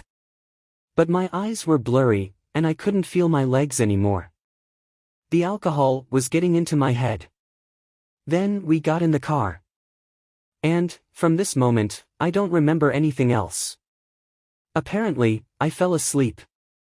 But I couldn't sleep for long, my body was aching, and there were a lot of noises around. I tried to call my mom and ask her what was going on with these noises, but I couldn't even talk. Then, I decided to wake up. My head felt like it was going to explode. I woke up, and the strangest thing happened. I wasn't home. I wasn't at my friend's house. I wasn't in a car. I was at a parking lot near a restaurant, and I had slept there all night. I was shocked, and I didn't know what was going on. There were people around me, and they were looking at me. I woke up acting like everything was fine. At first, I thought that this might have been a joke, a prank, but I kept looking around, and I couldn't see my friends. It was just me. And, the strangest part of this whole experience was that I didn't even know in what city I was. It took me some minutes trying to figure out what had happened yesterday. But I couldn't think of anything. I searched in my pockets, and I couldn't find my phone, my wallet, or my fake ID. I was hoping that this would be a dream, but it wasn't. It was a very hot day, and my mouth was dry from drinking last night. I decided to wait on that same spot that I was when I woke up. Maybe my friends could be looking for me somewhere. I found a shadow, and I waited. I waited for an hour, but I couldn't take it anymore. I needed to go home. But I needed to call someone to get me. Nowadays everyone has a phone in their pocket, so I thought to ask someone to borrow their phone just for a call. There was an old woman there, and I asked her. She seemed scared of me. She said to me, "Go away," as she was holding her purse like I was going to steal it. She was so rude. Since I was near a restaurant, I decided to get there and maybe they could help me. There were a lot of people there eating and enjoying their time. The restaurant smelled so good, and I was getting hungry. But, as I was walking, everyone was looking at me strangely. As I was about to ask the waiter there, I came across my own reflection in the mirror. You should have seen me. I was scared of myself. I was looking like a crazy person. My hair was all messed up. My face and clothes were covered in dirt. My pants were ripped. Now I know why that woman was looking at me that way. I was looking homeless. I ran as fast as I could from the restaurant. That's when I started getting more scared because I felt like nobody was going to help me. I was walking and just thinking that was going to happen next. There were a lot of bakeries with the name of the city that I was. I was in Prizren. I didn't know how I got there. I came across a fountain. Nobody was around me, so I decided to wash my face and hair to look normal. After that, I was looking a little bit decent. Now I just needed to call someone and find the way to the bus station. As I was walking, I came across a group of boys of the same age as me. I asked if I could borrow their phone, and I explained to them what had happened to me. They started laughing, and they looked like some cool kids. They asked me if I ate, and I told them no. They said that we should go somewhere to eat, and that's what we did. The first person that I called was my mother. She must have been so worried for me. I called and told her that I was all right, but I didn't tell her where I was. She kept saying that she had been calling on my phone, but it wasn't working. She said that she had been planning something for my birthday and that I needed to be home at a certain time. But, I was so far from my home, and I didn't know if I could make it. Then I called my friends, and they were looking for me too, but they said that they couldn't come to get me. I ate the food that my new friends had just paid for. But now I felt sorry for asking them for money for the bus ticket. I would sound so selfish. So, I didn't. But they told me the road to the bus station.